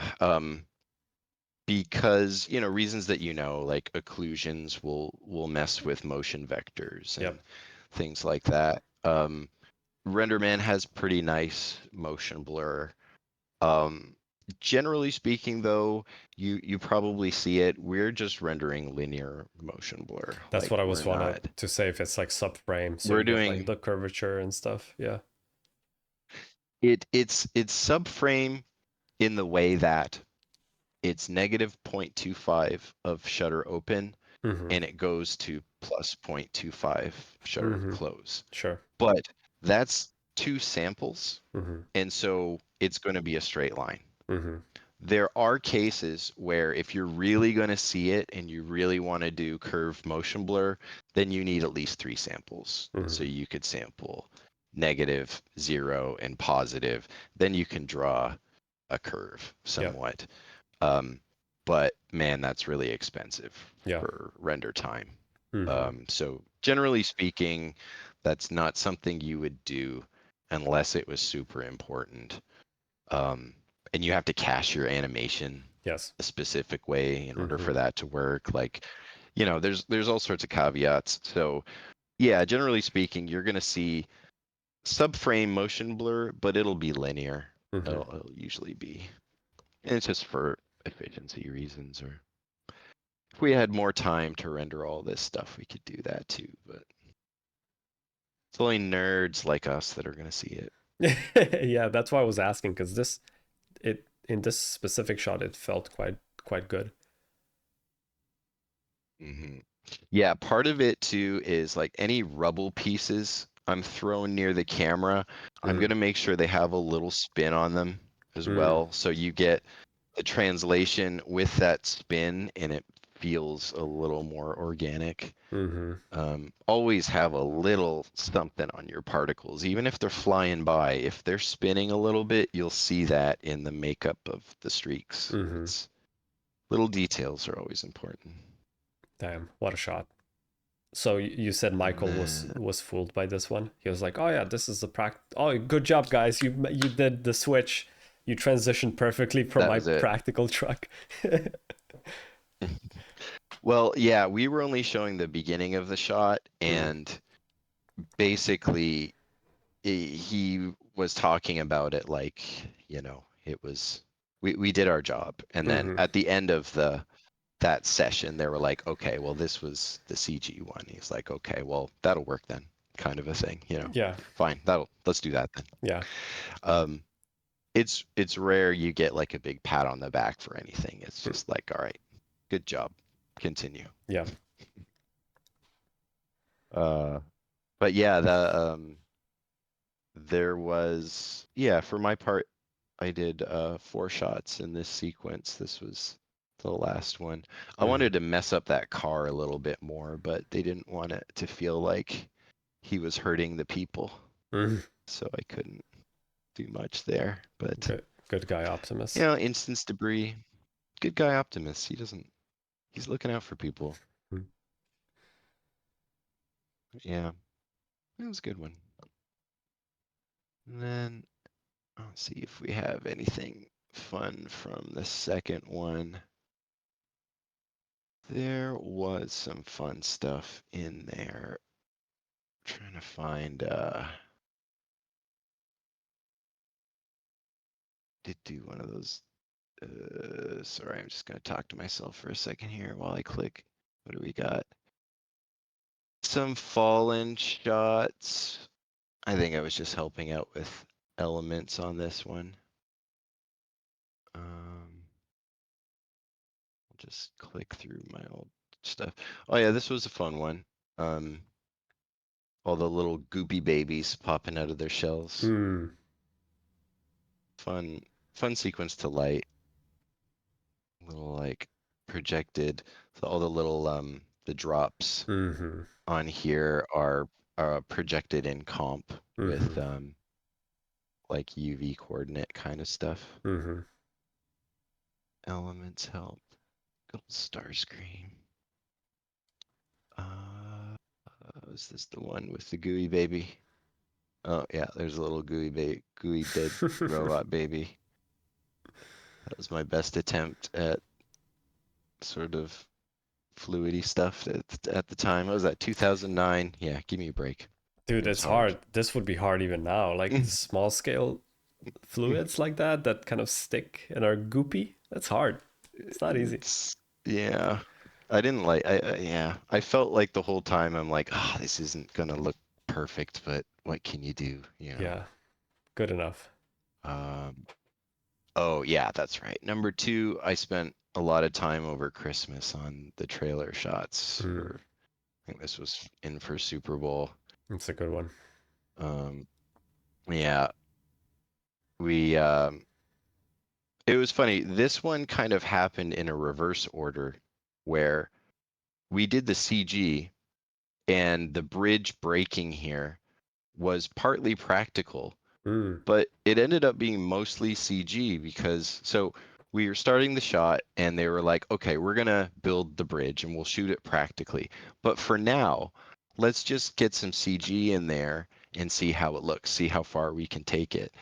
And the creature dev folks like kicked ass on it. And I did sort of the smaller effects debris and we presented it and they're like, wow, this looks great.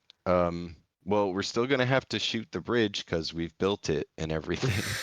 And so I got to go back to Kerner and watch him like blow up the bridge. And then we ended up using parts of it, but in the end, I think this little section that dumps in the bottom here that falls out goes. Was I it a think this was the practical part, is it a and full then the scale rest was bridge CG. or a miniature? Oh, miniature. Yeah, Yeah, I want to okay. say between these two, probably. I mean, by miniature, probably 25 feet across, Yeah. like big miniature. Hmm. Full stage kind of big explosion. Um, but yeah, we ended up nailing enough of it in CG that we only used like this little bit of the practical stuff. So, but always safe. You know, you don't want to have to rely on plan A always just working out perfectly, you know. So I think it was smart. Try it with CG, see how far you can get, and then any bits that you need to fill in, you'll still have a practical shoot to composite from. Hmm. Oh, that was fun.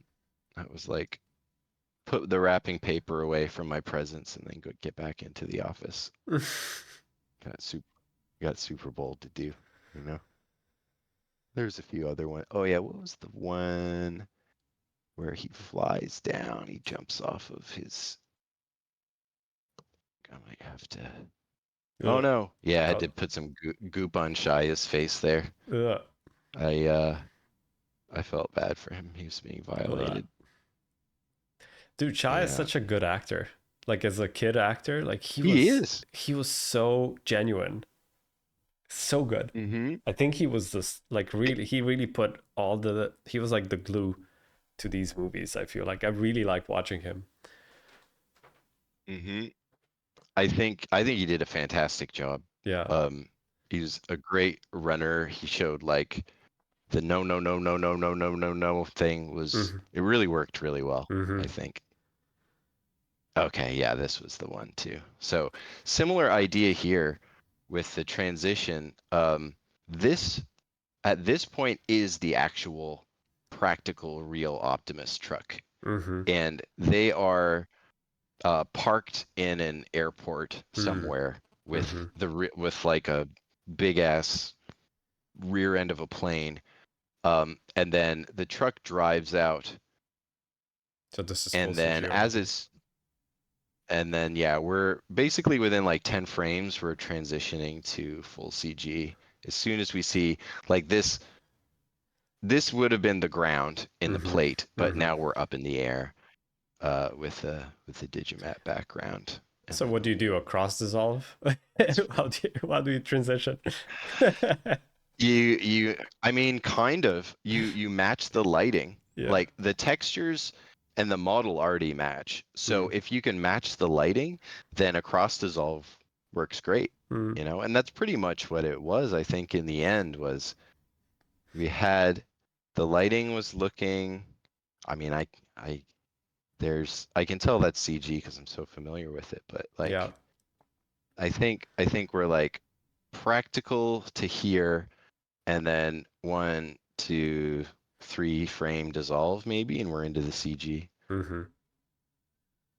Now I'm like pointing out stuff that I shouldn't be, but yeah, you know, kind of works. So I'm gonna not say everything I'm seeing, right? But yeah, this was a fun one. And then the contrails, the effects supervisor Jeff White was like, "Hey, let me get in there. Let me do some stuff." So Mm. he ended up simulating his little hand contrails there, Hmm. which was fun. Parachutes are not an easy thing to do in No. computer graphics also. No. And then yeah, at the end we transition back. This is the real truck here at the Yeah. end of the shot. Hmm. So we go real CG real. Super fun. And then yeah, that was pretty much, I think we've seen most of my contributions at this point. Yeah. Nice. Yeah. Is Yeah. this a good time to just talk? Maybe questions? I don't know. At this Yeah. point, I think Yeah. we've ran through it. If anybody has any questions, now's the time.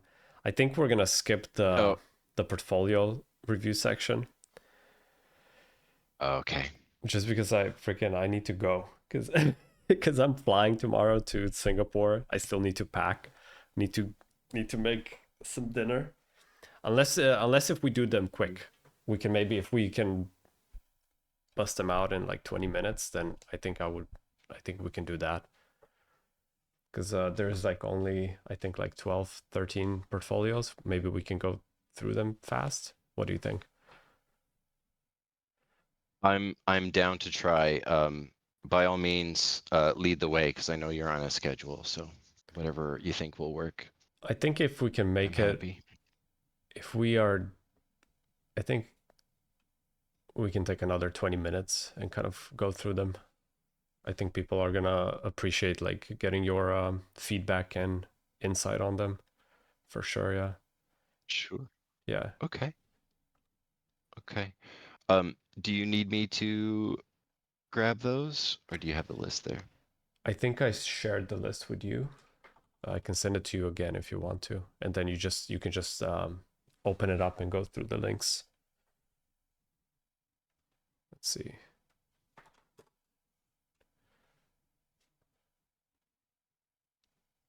There we go. Perfect. Can I just? But yeah, we should definitely do. Oh, that's very loud. Yeah. First feedback, low volume.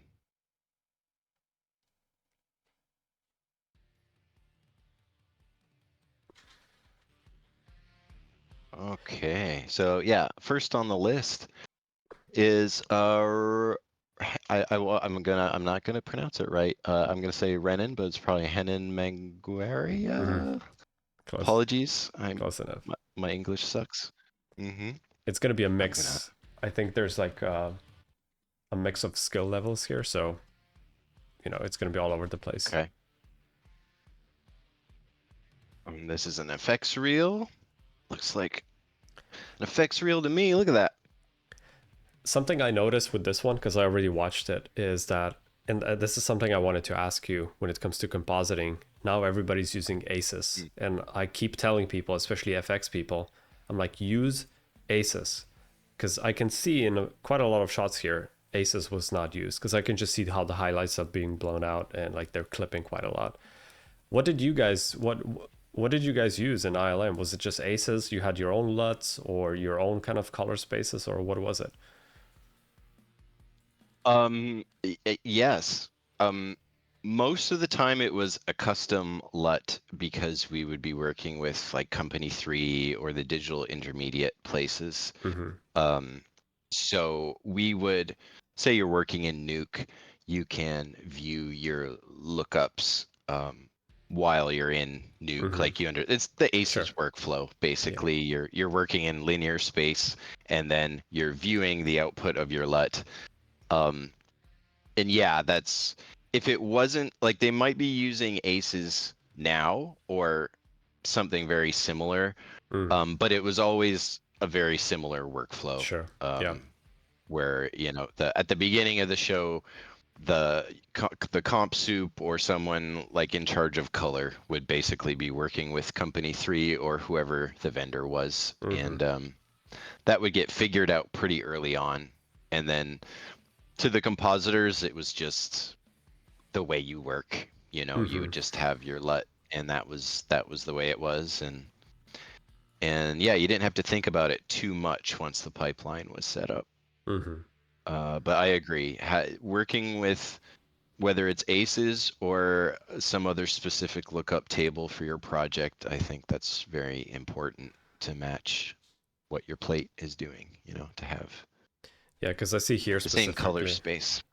Yeah, it's not just the same, but even for a lot of effects or like magic like this, if you're not using an ACES, like I can see a lot of the things being blown out in a very harsh way. Like it's not a smooth transition. I can see it's being clipped quite a lot in a lot of places. So that would be my biggest critique here, would be, especially when you're doing magic stuff, just please comp it in, like, or the explosions are completely like clipped in a lot of cases, or the color is not correct. Yeah. It's like very cartoony. Yeah. This, yeah, for me, Yeah. this I, person, I would agree. yeah, I think this showreel, like, it's very ambitious. That's what I would say. It's like very anime, very ambitious. Like, I can feel the energy, but a lot of, I think every effect here would need some more time to cook. It's a bit a bit chaotic, but a lot of good things for sure. Yeah.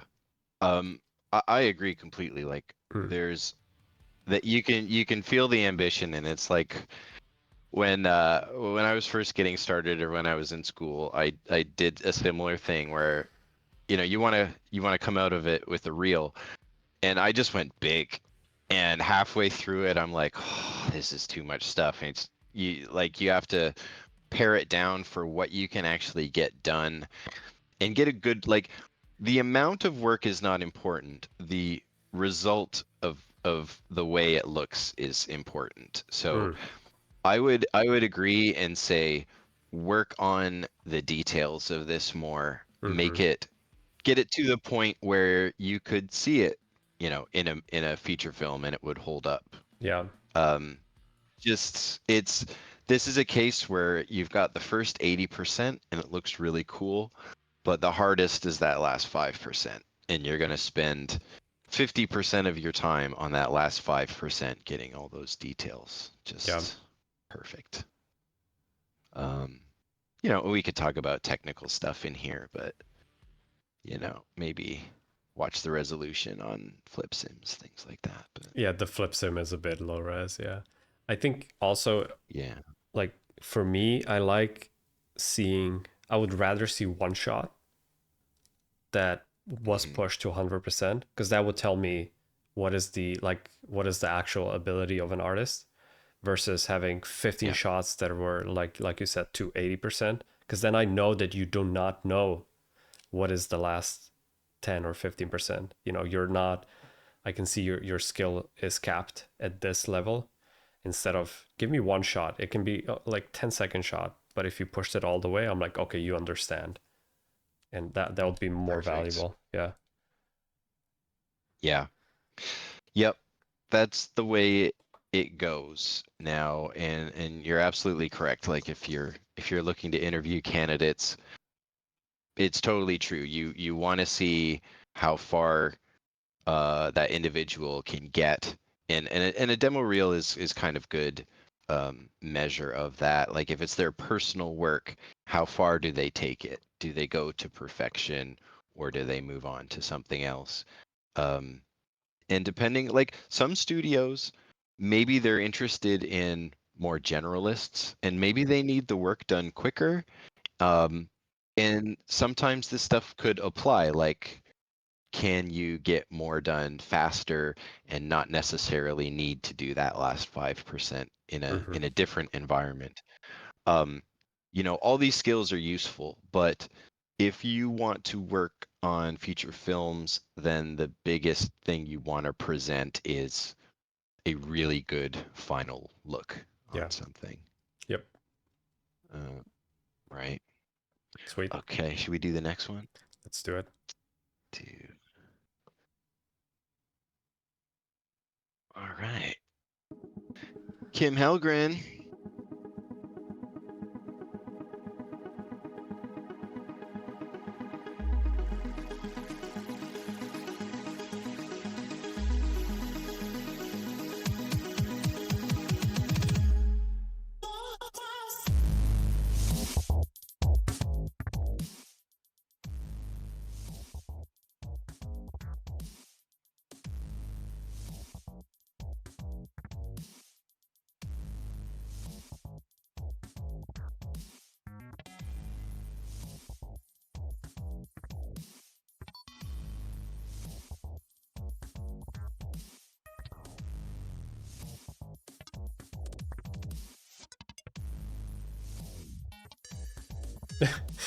What?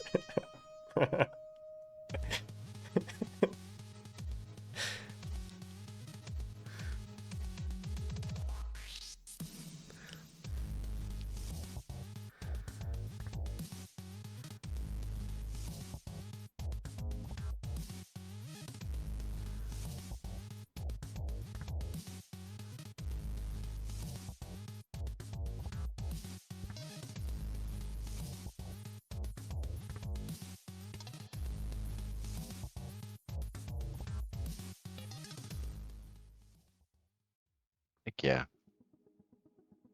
So this is definitely what you would call like a TV reel Mm-hmm. or like a commercial style. And it says there it's the field department TV, and Mm-hmm. and like this fits the TV ad bill to me Mm-hmm. to a T. You know, you're showing Mm-hmm. products and things like that. Um, a thing that I would say in general that applies is I would generally only show my favorite or what I consider like the best stuff. Mm-hmm. And it's similar to the last one. Mm-hmm. Like you don't need a bunch of shots, and in this case, like your reel doesn't need to be long. You just want to show your best work. Um, Now, just having looked at a bunch of buildings, I would I would keep working on this shot, the building shot. It feels like computer graphics still. Um, the windows could use some treatment and whatnot. Um, but it all depends, I think, on what you want to do specifically. Yeah. Like this shows a lot of work. I want to just assume like Kim was doing everything here, like as a more of a generalist thing. That's the way it goes. Um, I mean, what can I say? I like a lot of this stuff, and it's like bread and butter commercial work, and I feel like it gets better as we get towards the end of the reel. Mm-hmm. Like the stronger work is closer to the end. I would almost flip that Mm-hmm. and put some of the stronger stuff at the beginning, maybe edit it down a little bit. I agree. Because yeah, it's always quality over quantity, I think. But I mean, I'm relating to this big time. Like I've got some Mr. Clean commercials under my belt, and commercial work is different. You know, you'll have like a day to do something, Mm-hmm. and what you can do under those circumstances is important. Like it's different than film. Mm-hmm.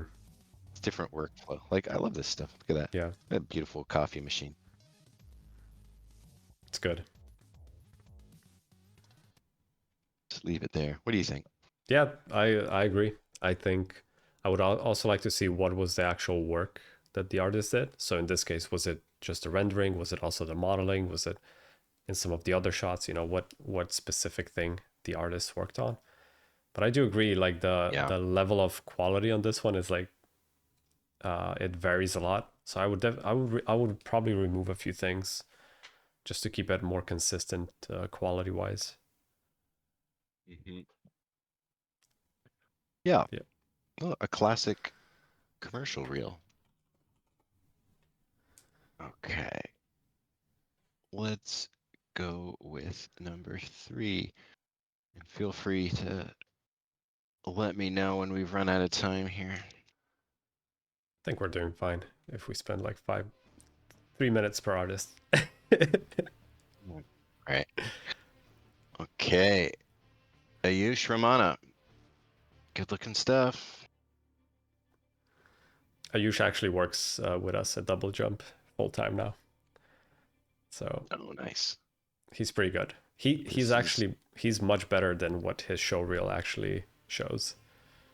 But even this is pretty good stuff. Well, this is all good stuff, Yeah. and he was already listening to our notes because he's only showing like good stuff, Mm-hmm. and it's not a long reel. 20 Yeah. seconds. Yeah, it's all you need. But like this I'm sold on this reel. The music isn't a thing. Mm-hmm. Like as someone that's looking at visuals, anybody that you're doing your reel, make the music very minimal, very secondary, low. Put it in the background.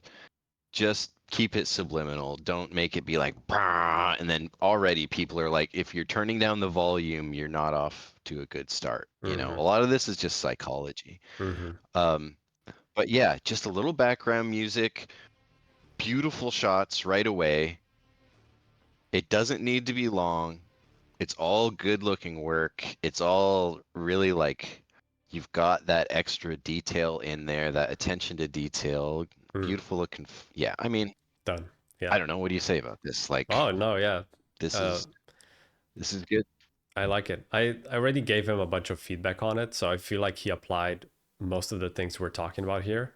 It's straight to the point, quick shots, show only the best things, and everybody's gonna be like, "Oh yeah!" Like like I don't know if you see the chat, but Caleb is saying, "Yeah, he would pass this on to the head of effects immediately." Right. Yeah. So that's the impact that most people are looking. It's top right. There's like a little icon you can click. You'll see the chat. Now I can see your words. Yeah, cool. Sweet. Totally. Yeah. Totally. No, that's Yeah. good. And then at this point, you've got 20 seconds of excellent work. As you keep doing more stuff that you like, just add it in as needed, but you've got a real good base going there. That's good stuff. I think this Ayusha's show reel, that's going to be the benchmark for today, I think. We're going to compare everything to this now. Okay. Okay. Let's torture Ayush then. Yeah. All right. Here. We got Shiv. Capital One. Oh, that's nice. Good Some lighting integration. Good shots. Yeah.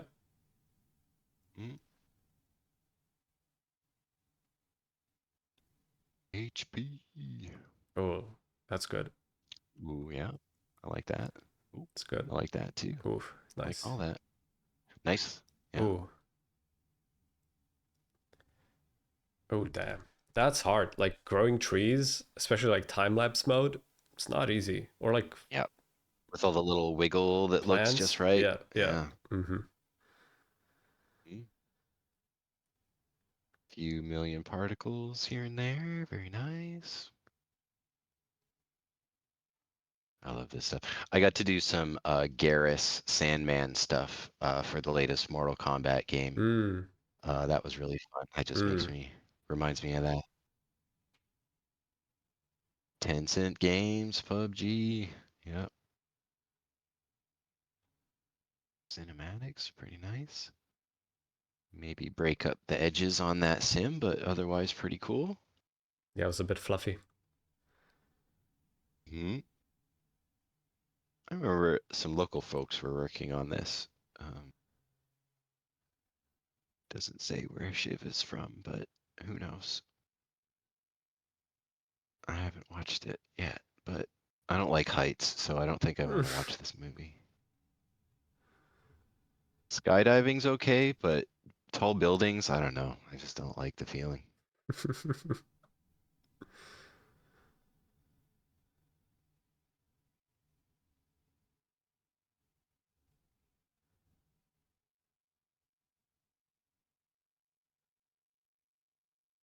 That's cool. Funny how iconic Vader is. You can tell it's not the original actor in the costume. These days, like David Prowse had a very he's buff in the shoulder area, and he carried that helmet with a little more height. Maybe I've just looked at Vader so much, but you can tell when it's some schmuck in the Vader suit. Some schmuck. Yeah. Some schmuck. You know, I'm wondering if Shiv has worked with the Bay Area people, because I'm recognizing a lot of this work. Good stuff. I really liked WandaVision.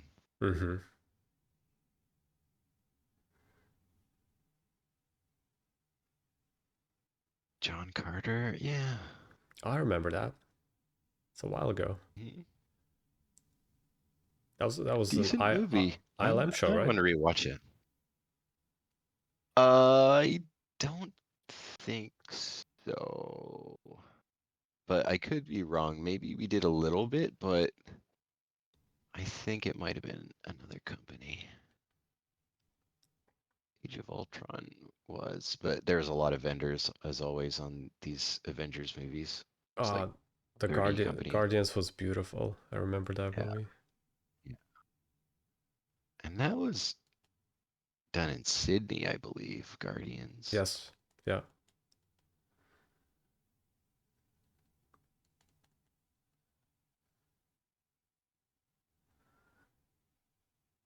I like it. A little color space issue maybe, but Not Aces. nice sim. Not aces. Yeah, but the Yeah, whole it's color profile looks yeah. looks wonky. Even on the plates, like It was probably fucked in the grade. yeah, I mean this is like as an effects TD, you're like, I don't know what you want me to do about this. You guys are gonna have to fix it. Yeah, It's overall definitely a comp issue. great work, I think. Could be shorter. I think too long. But I think based on the Yeah. amount of work and the quality, if it was also like, how long is this? Like 2 minutes? Oh, it's like Oh, 4 damn. minutes. Yeah, cut Oh it yeah, to a I minute. agree. Like A minute and 20 seconds. a minute or yeah, you could even go 2 minutes, but like Yeah, all this work is really good. It's all it's very good. professional work. Like you know, Shiv. I hope Shiv is busy because they're doing good work. Yeah. So yeah, when you're at this point and you have enough good stuff, I agree. Cut it down to a minute or 2 minutes. A lot of these shots you could even just speed them up and make them go faster because they could be just like long shots that you don't need.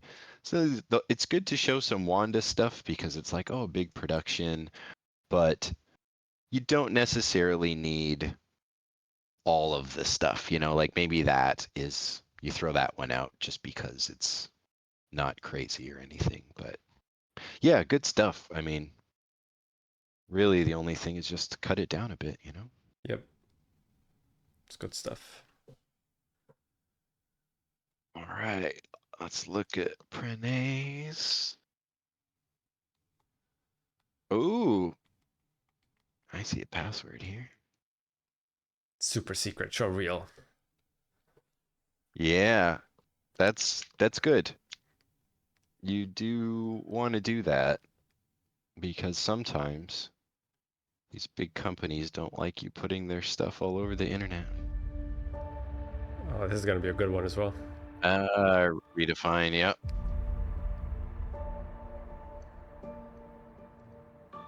Halo. I gotta watch the second season.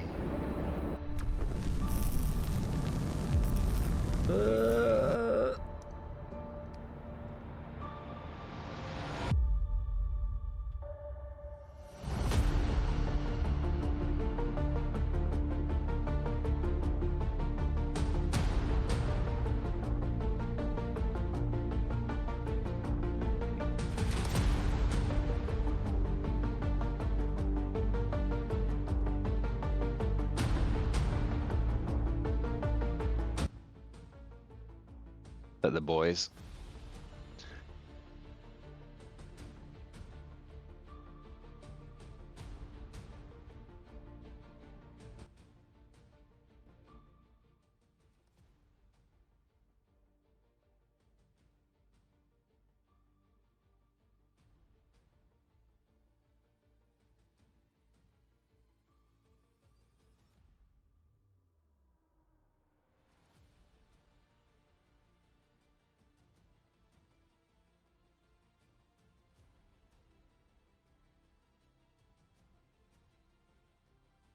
I like this stuff. I'm a total sucker for clicking around.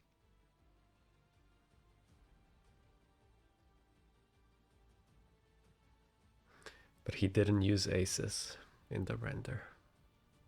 I mean, in the comp. Every time when I see that they didn't comp it right, I'm like, damn it! Why didn't you use Asus? It's right there. Just click it. It's I know it's a thing, right? Like color is a very complicated topic if you want to do a deep dive, but It is. it's one of those things that yeah, if you're See, like you can see it it's if you're clipped. looking for it. Yeah, I immediately see it. Yeah. I can just like I don't even have to think about it. Like first thing, I'm like, yeah, no Asus in there. Yeah. But yeah, overall a good short reel. I would cut it down a bit again. Like there's a few specific shots I would probably remove because they were like the quality wise was varying. Overall pretty good. Like this one, maybe I would remove some of this. This is fun. Yeah. It's just like yeah, some of the duplicates you might not need if you've got shots that look basically the same, just put one of them. But it's all good work, you know? They got a good sense with the fire sims. It's good. Yep. Good stuff going on. Some magic. Everyone loves some lightning. Heck yeah.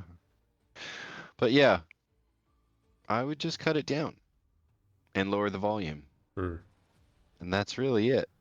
It's gonna look better. Hopefully, it's gonna look better when it's shorter, I think. Yeah. Yeah. Yeah. And just a little bit of this. I like it, but I don't know. Maybe other people just want to see the goods, see the final product. But yeah, I like it. I'm gonna say yes. Yep, that's good. Okay, so that was Pranay. Let's do Mina.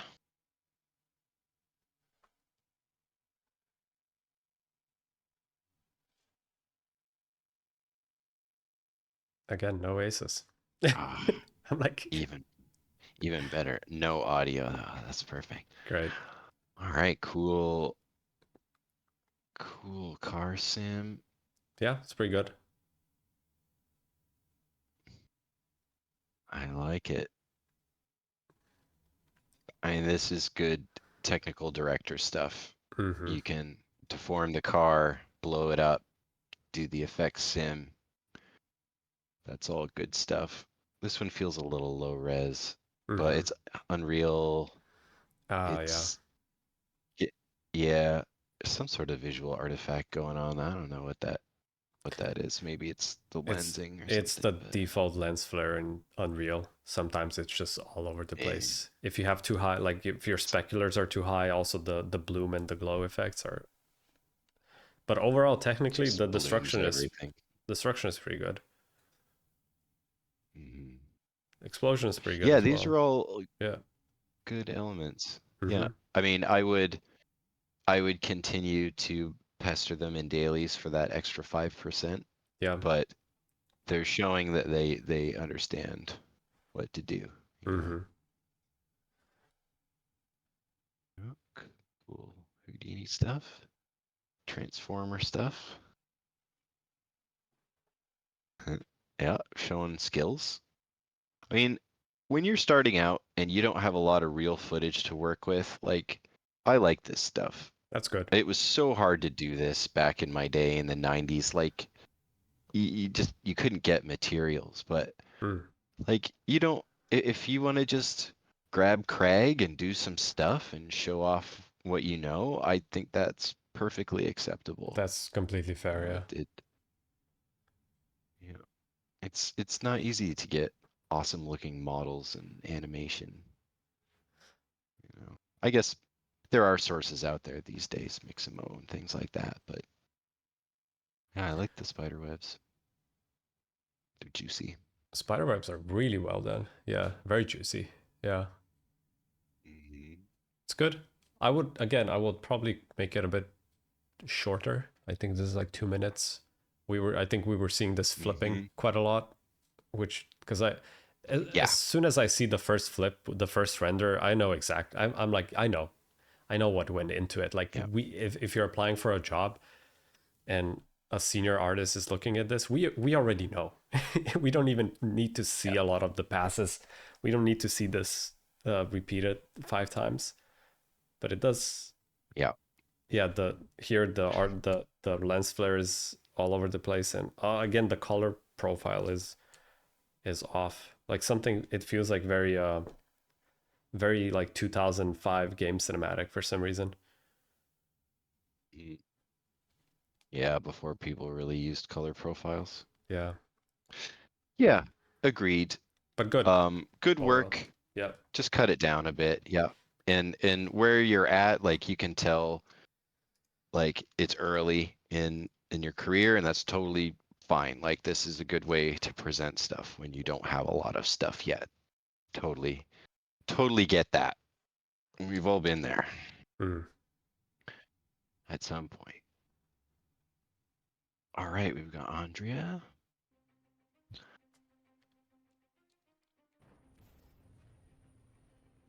Ooh, that's the Call of Duty one. Oh yeah. I think it's Call of Duty. Is this the latest Call of Duty? I haven't gotten in there yet. I don't think if it's the latest, Um, but I do remember there was a Call of Duty cinematic like this. Maybe it was just a recreation though. Yeah. Yeah, I think this is a Yeah. personal. Like a personal project. Mm-hmm.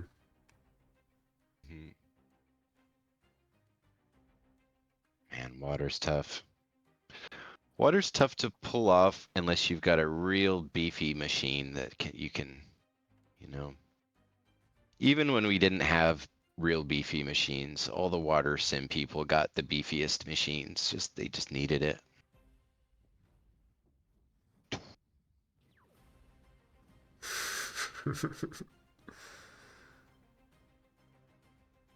All the layers. Could turn down some of the stuff in the pyro there. Density is very Watch high. the frequency of detail. Yeah. Yeah, you know, the old density plus the it starts with the D Disturbance. and thank you. Yeah, the disturbance scale and amplitude is way over cranked on this. Do the old disturbance by velocity trick, maybe. Work on that scale there. Yeah, I mean, I feel like a lot of this stuff still needs that extra like 10%. Keep working on the look of it. But the fact that, you know, it's one person putting all this stuff together, it's like good job, you know? Like, Yeah. just keep going, keep refining the skills, and just like this is a project I would work on for a good amount of time just to get everything looking as it should, because you've got a lot of stuff going on in here. Fire sims, water sims, RBDs, like maybe perfect one of them before showing it off, because I could give a lot of notes about each individual element here. Yeah, and aces.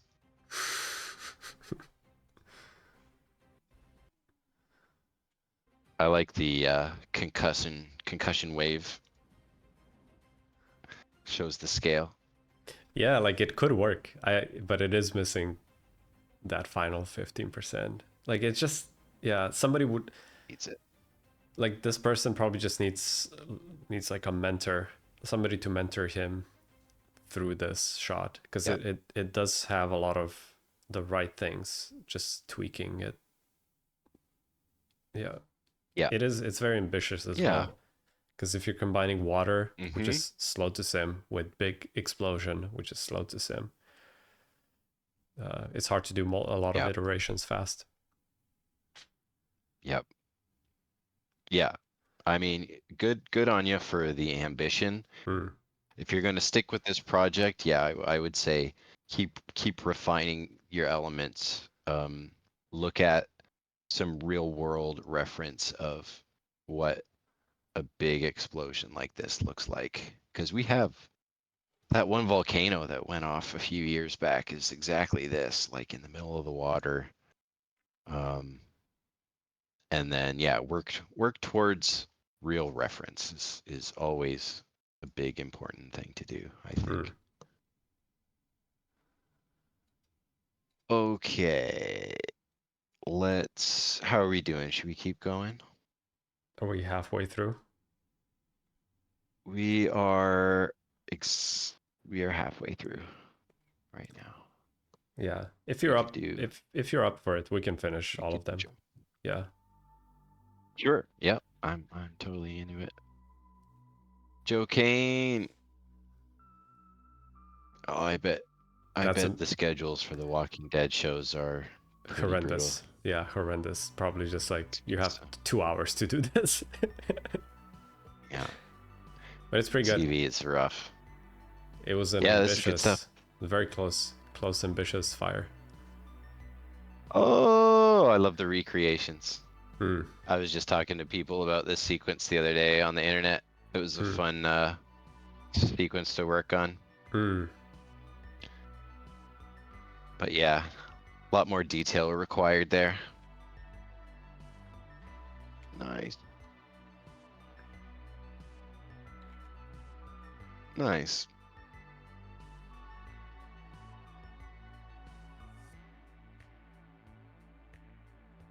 Okay, this I need to watch now because I love Fraggle Rock. I watched Fraggle Rock growing up. I love Fraggle Rock.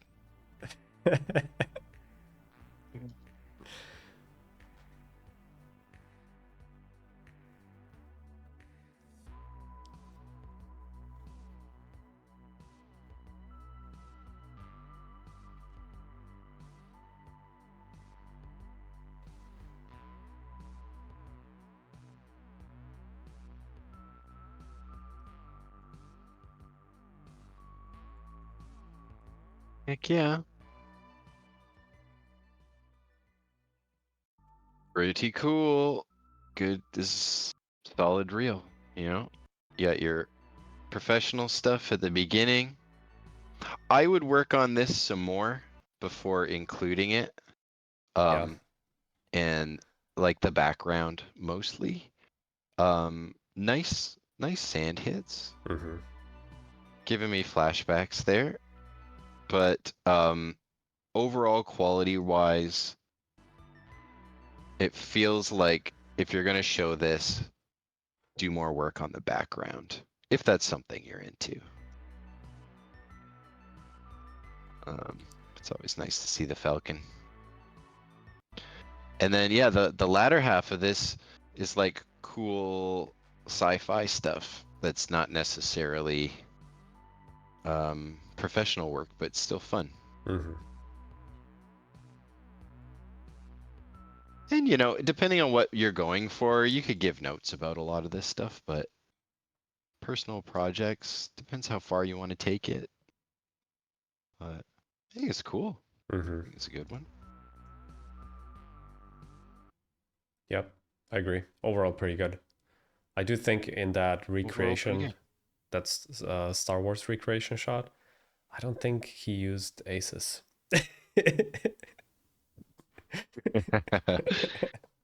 Probably. Like I see, like there's that one smoke trail that has the tip is like on fire. It feels like it's a bit clipped. Like that's not how I think aces would look like, and with proper color mapping.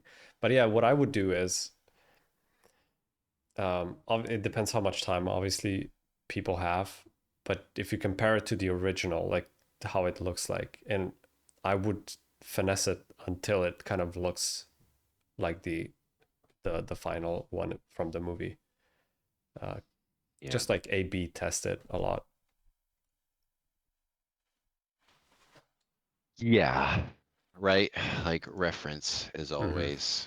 If you're gonna recreate something, but yeah, I mean, good stuff. Yep. I think it's a quality work there. Okay, let's do. Who's this? Daniel.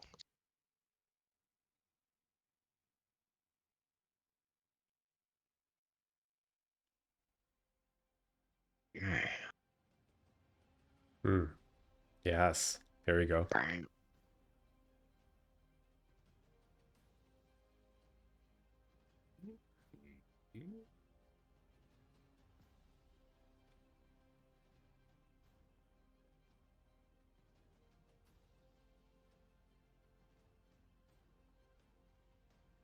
Nice. Showing full control. I like that. With the reference in the corner. Perfect.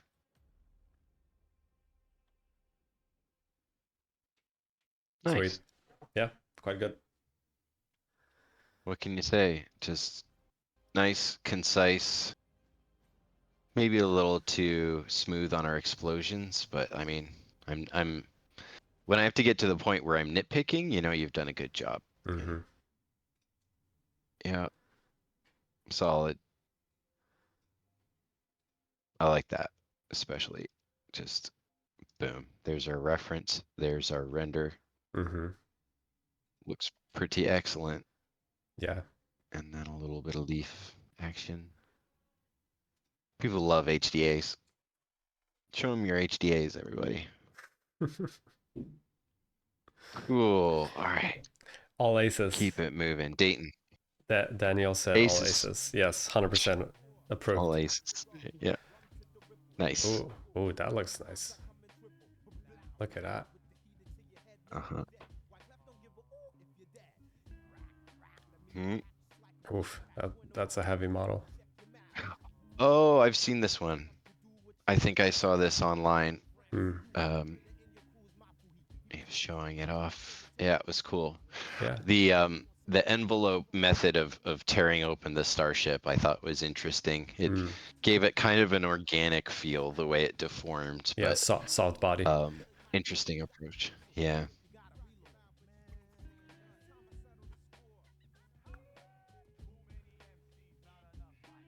Mm-hmm. Transformers. Dude, There it is. Michael Bay Good would be job. happy. Yeah. Michael Bay approved. Yep. Oof, good one. Good stuff. Good. Good stuff. He used aces. I'm happy. Everybody's happy. Good stuff. Yep. No, the color looked good. Right on. Oh, I've only good things to say about that reel.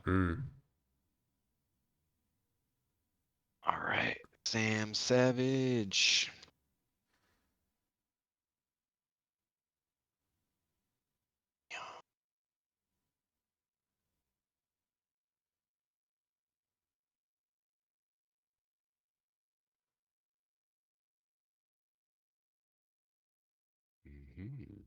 Very nice. It's pretty good. Just a little bright, but very nice. Mm-hmm.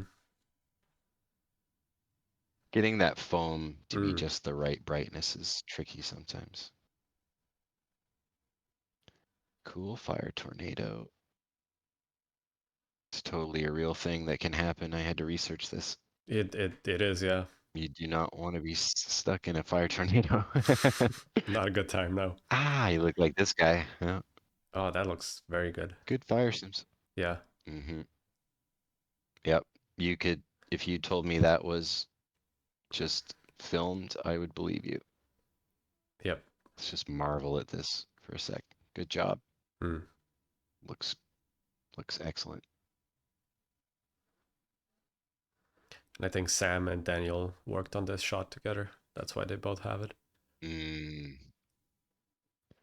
Partners in crime. Yeah, my only critique on that one was the pyro sim was a little smooth. Yeah. But, and the model could have more detail in it, but these are all personal projects. It's all good. It's pretty good. Nice. Yeah. And another excellent reel. I just gonna do this. Very nice. Nice. Beautiful work. Good job, guys. Okay. Maxime.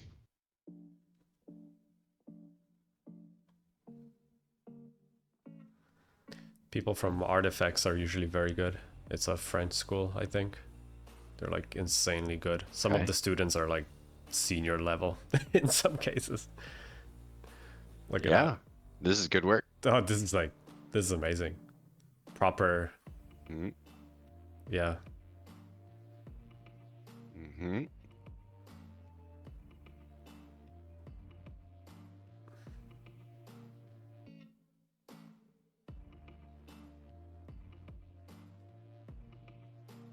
Cinematics.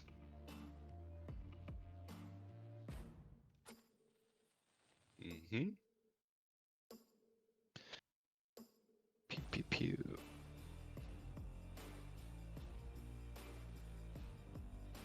Oh, that's cool.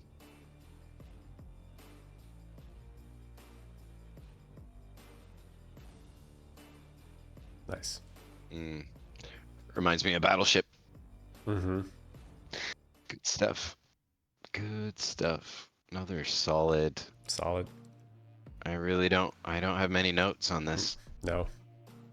I think the only thing that catches my eye sometimes is the ratio of dark smoke to scattering. Mm-hmm. And sometimes folks will turn the scattering and the smoke way, way down so you can see more detail, like in the fire. Mm-hmm. And it's not necessarily a bad thing. It's just when you look at this stuff all the time, you can kind of see what's going on there. Yeah. It's just a look, because yeah, sometimes fire looks like that. You know, it's got fire has different emotions. True. Different flavors. Yeah. Yeah. Awesome. Yeah. Cool. Okay, this is our second last one. These are all good. Alexandra. Like the quality is very high so far. They're good. Yep. Yep. Oh, Artifacts, another Artifacts, one. here we Yeah, go. no, they're great. These guys are killing it. Oh my god. How are they? This is like professional level. Just Naboo. That looks like episode 1. Got that Naboo waterfall right there, everything. Nice. Building generator. Cool.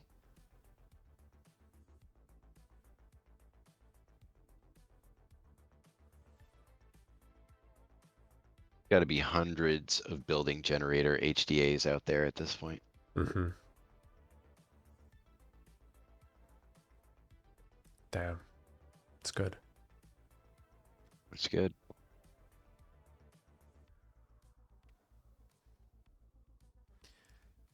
A lot of folks are moving to Houdini too for their environment work for exactly like this reason. Yeah. A lot of and just like lighting in Houdini has a lot of advantages as well. Yep. Looks good. Maybe vary the trees a little more, but it looks nice. Damn. What are they feeding you guys at Artifacts? It's just steroids So the good. whole time. You come into class and they're like, here's your steroids today. So freaking good. Go make beautiful pictures. Those are the French Okay, French so- artistes. That's that. You know, they have it in their it's in their We blood. paint. Yeah. Yeah. So we paint. Yeah. That's the way it goes. Is that Good Ismail? Oh yeah. He works with us This as is well. Ismail, yeah. This is Yeah. our last one. He's This is also good stuff. He's also next level. Yeah. Look at that. Yeah, Damn. everybody loved the creator, huh? Mm. Had some very iconic shots in there, I think. It stuck in everybody's subconscious. Mm. Exploding guy. Good explosions. Yep. Good explosion. It's so short we can watch it twice. It's the last one. Yep. It's great. Like perfect structure in the smoke sims. Mm-hmm. Like the edges have just the right feel to them. Yep. Total creator vibes. I love it.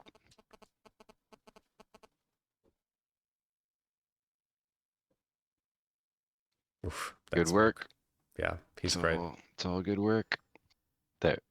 Was that from Kong? It was When from he Kong. threw the guy with the grenade. Yes. Yeah. Big explosion. Yeah. It's funny how grenades in movies are these like massive explosions, whereas in real life, they're just like that is not what a grenade does. Mm-hmm. They're just like poof, but you're torn to shreds. Yeah. Awesome. Good work, everybody. Yeah. So Isma, a lot of these explosions are in our Ultimate Explosions workshop. Because Isma, Yulen, Ayush, and myself, we all work together essentially. I was kind of supervising all of them, but they're so good that they can just work on their own. But this shot, the Right. crater shot, and a lot of these shots actually are from the workshop that we did. So if people want to know how to do this, they can hop into the workshop and they'll know. There it is. Yeah. This is the result Yeah. that we're looking at right now. But it's good, It's right? good stuff. Yeah, it's I good mean, stuff. Yeah. Yeah. No, this is all stuff that you would see in dailies on a regular basis. It's Yeah. professional work. Yeah. I was calling us the crispy chicken team, because all of these, I was always like, just make it more crispy. It has to be crisp, crispy I chicken. want to see that skin. Yeah. Explosion skin. Yeah. Yeah. Sweet. All right. We did it. This is all good stuff, man. We did it. We got through like a dozen reels or so. Very nice. Talked about Transformers. I feel like, we could talk about Transformers forever, but hopefully that was informative somewhat and fun. Yeah, it was super fun for me. Like if only I had more time, but I feel like we should be splitting these up and just do more of them and split them up into maybe smaller sections instead of 3 hour long marathons. Is that where, yeah, time Yeah. flies when you're jibber jabbing. I Yeah, know. thank you for your patience, everybody. Yeah. Yeah. I'm a bit dry. Yeah, but it was super fun. I think we should definitely do more of these. Yeah, I just love watching these behind the scenes and making offs, and kind of, it just makes me feel good inside. It makes me inspired. I'm like, oh, I remember why I went down this rabbit hole of learning this or working on this. That kind of ignites the spark when I watch these. So thank you for being on the show with us today. It's very cool. No, for sure. Yeah. Super fun. Yeah, we should do this more. Maybe yeah, we'll pick something. I guess, well, we never looked at Bumblebee. In the beginning of that Cybertron sequence at the beginning of Bumblebee is my personal all-time favorite Transformers, just because it's so, like, it reminds me of my childhood. They were like the G1 designs, You get to see them as you remember them. So yeah, there's always lots to talk about. I guess we can figure out topics if we want to do more. This is fun. We'll do it after I'm back from my vacation. We'll do another one. Yeah. Go have a fun vacation. Thank you. Eat some dumplings. Oh. Get fat. Yes. And have naps. Yeah, that's the plan. Yeah. All right. Excellent. Sweet. All right. Thanks, Mike. It was a pleasure. Thanks, everybody, for watching. See you next time.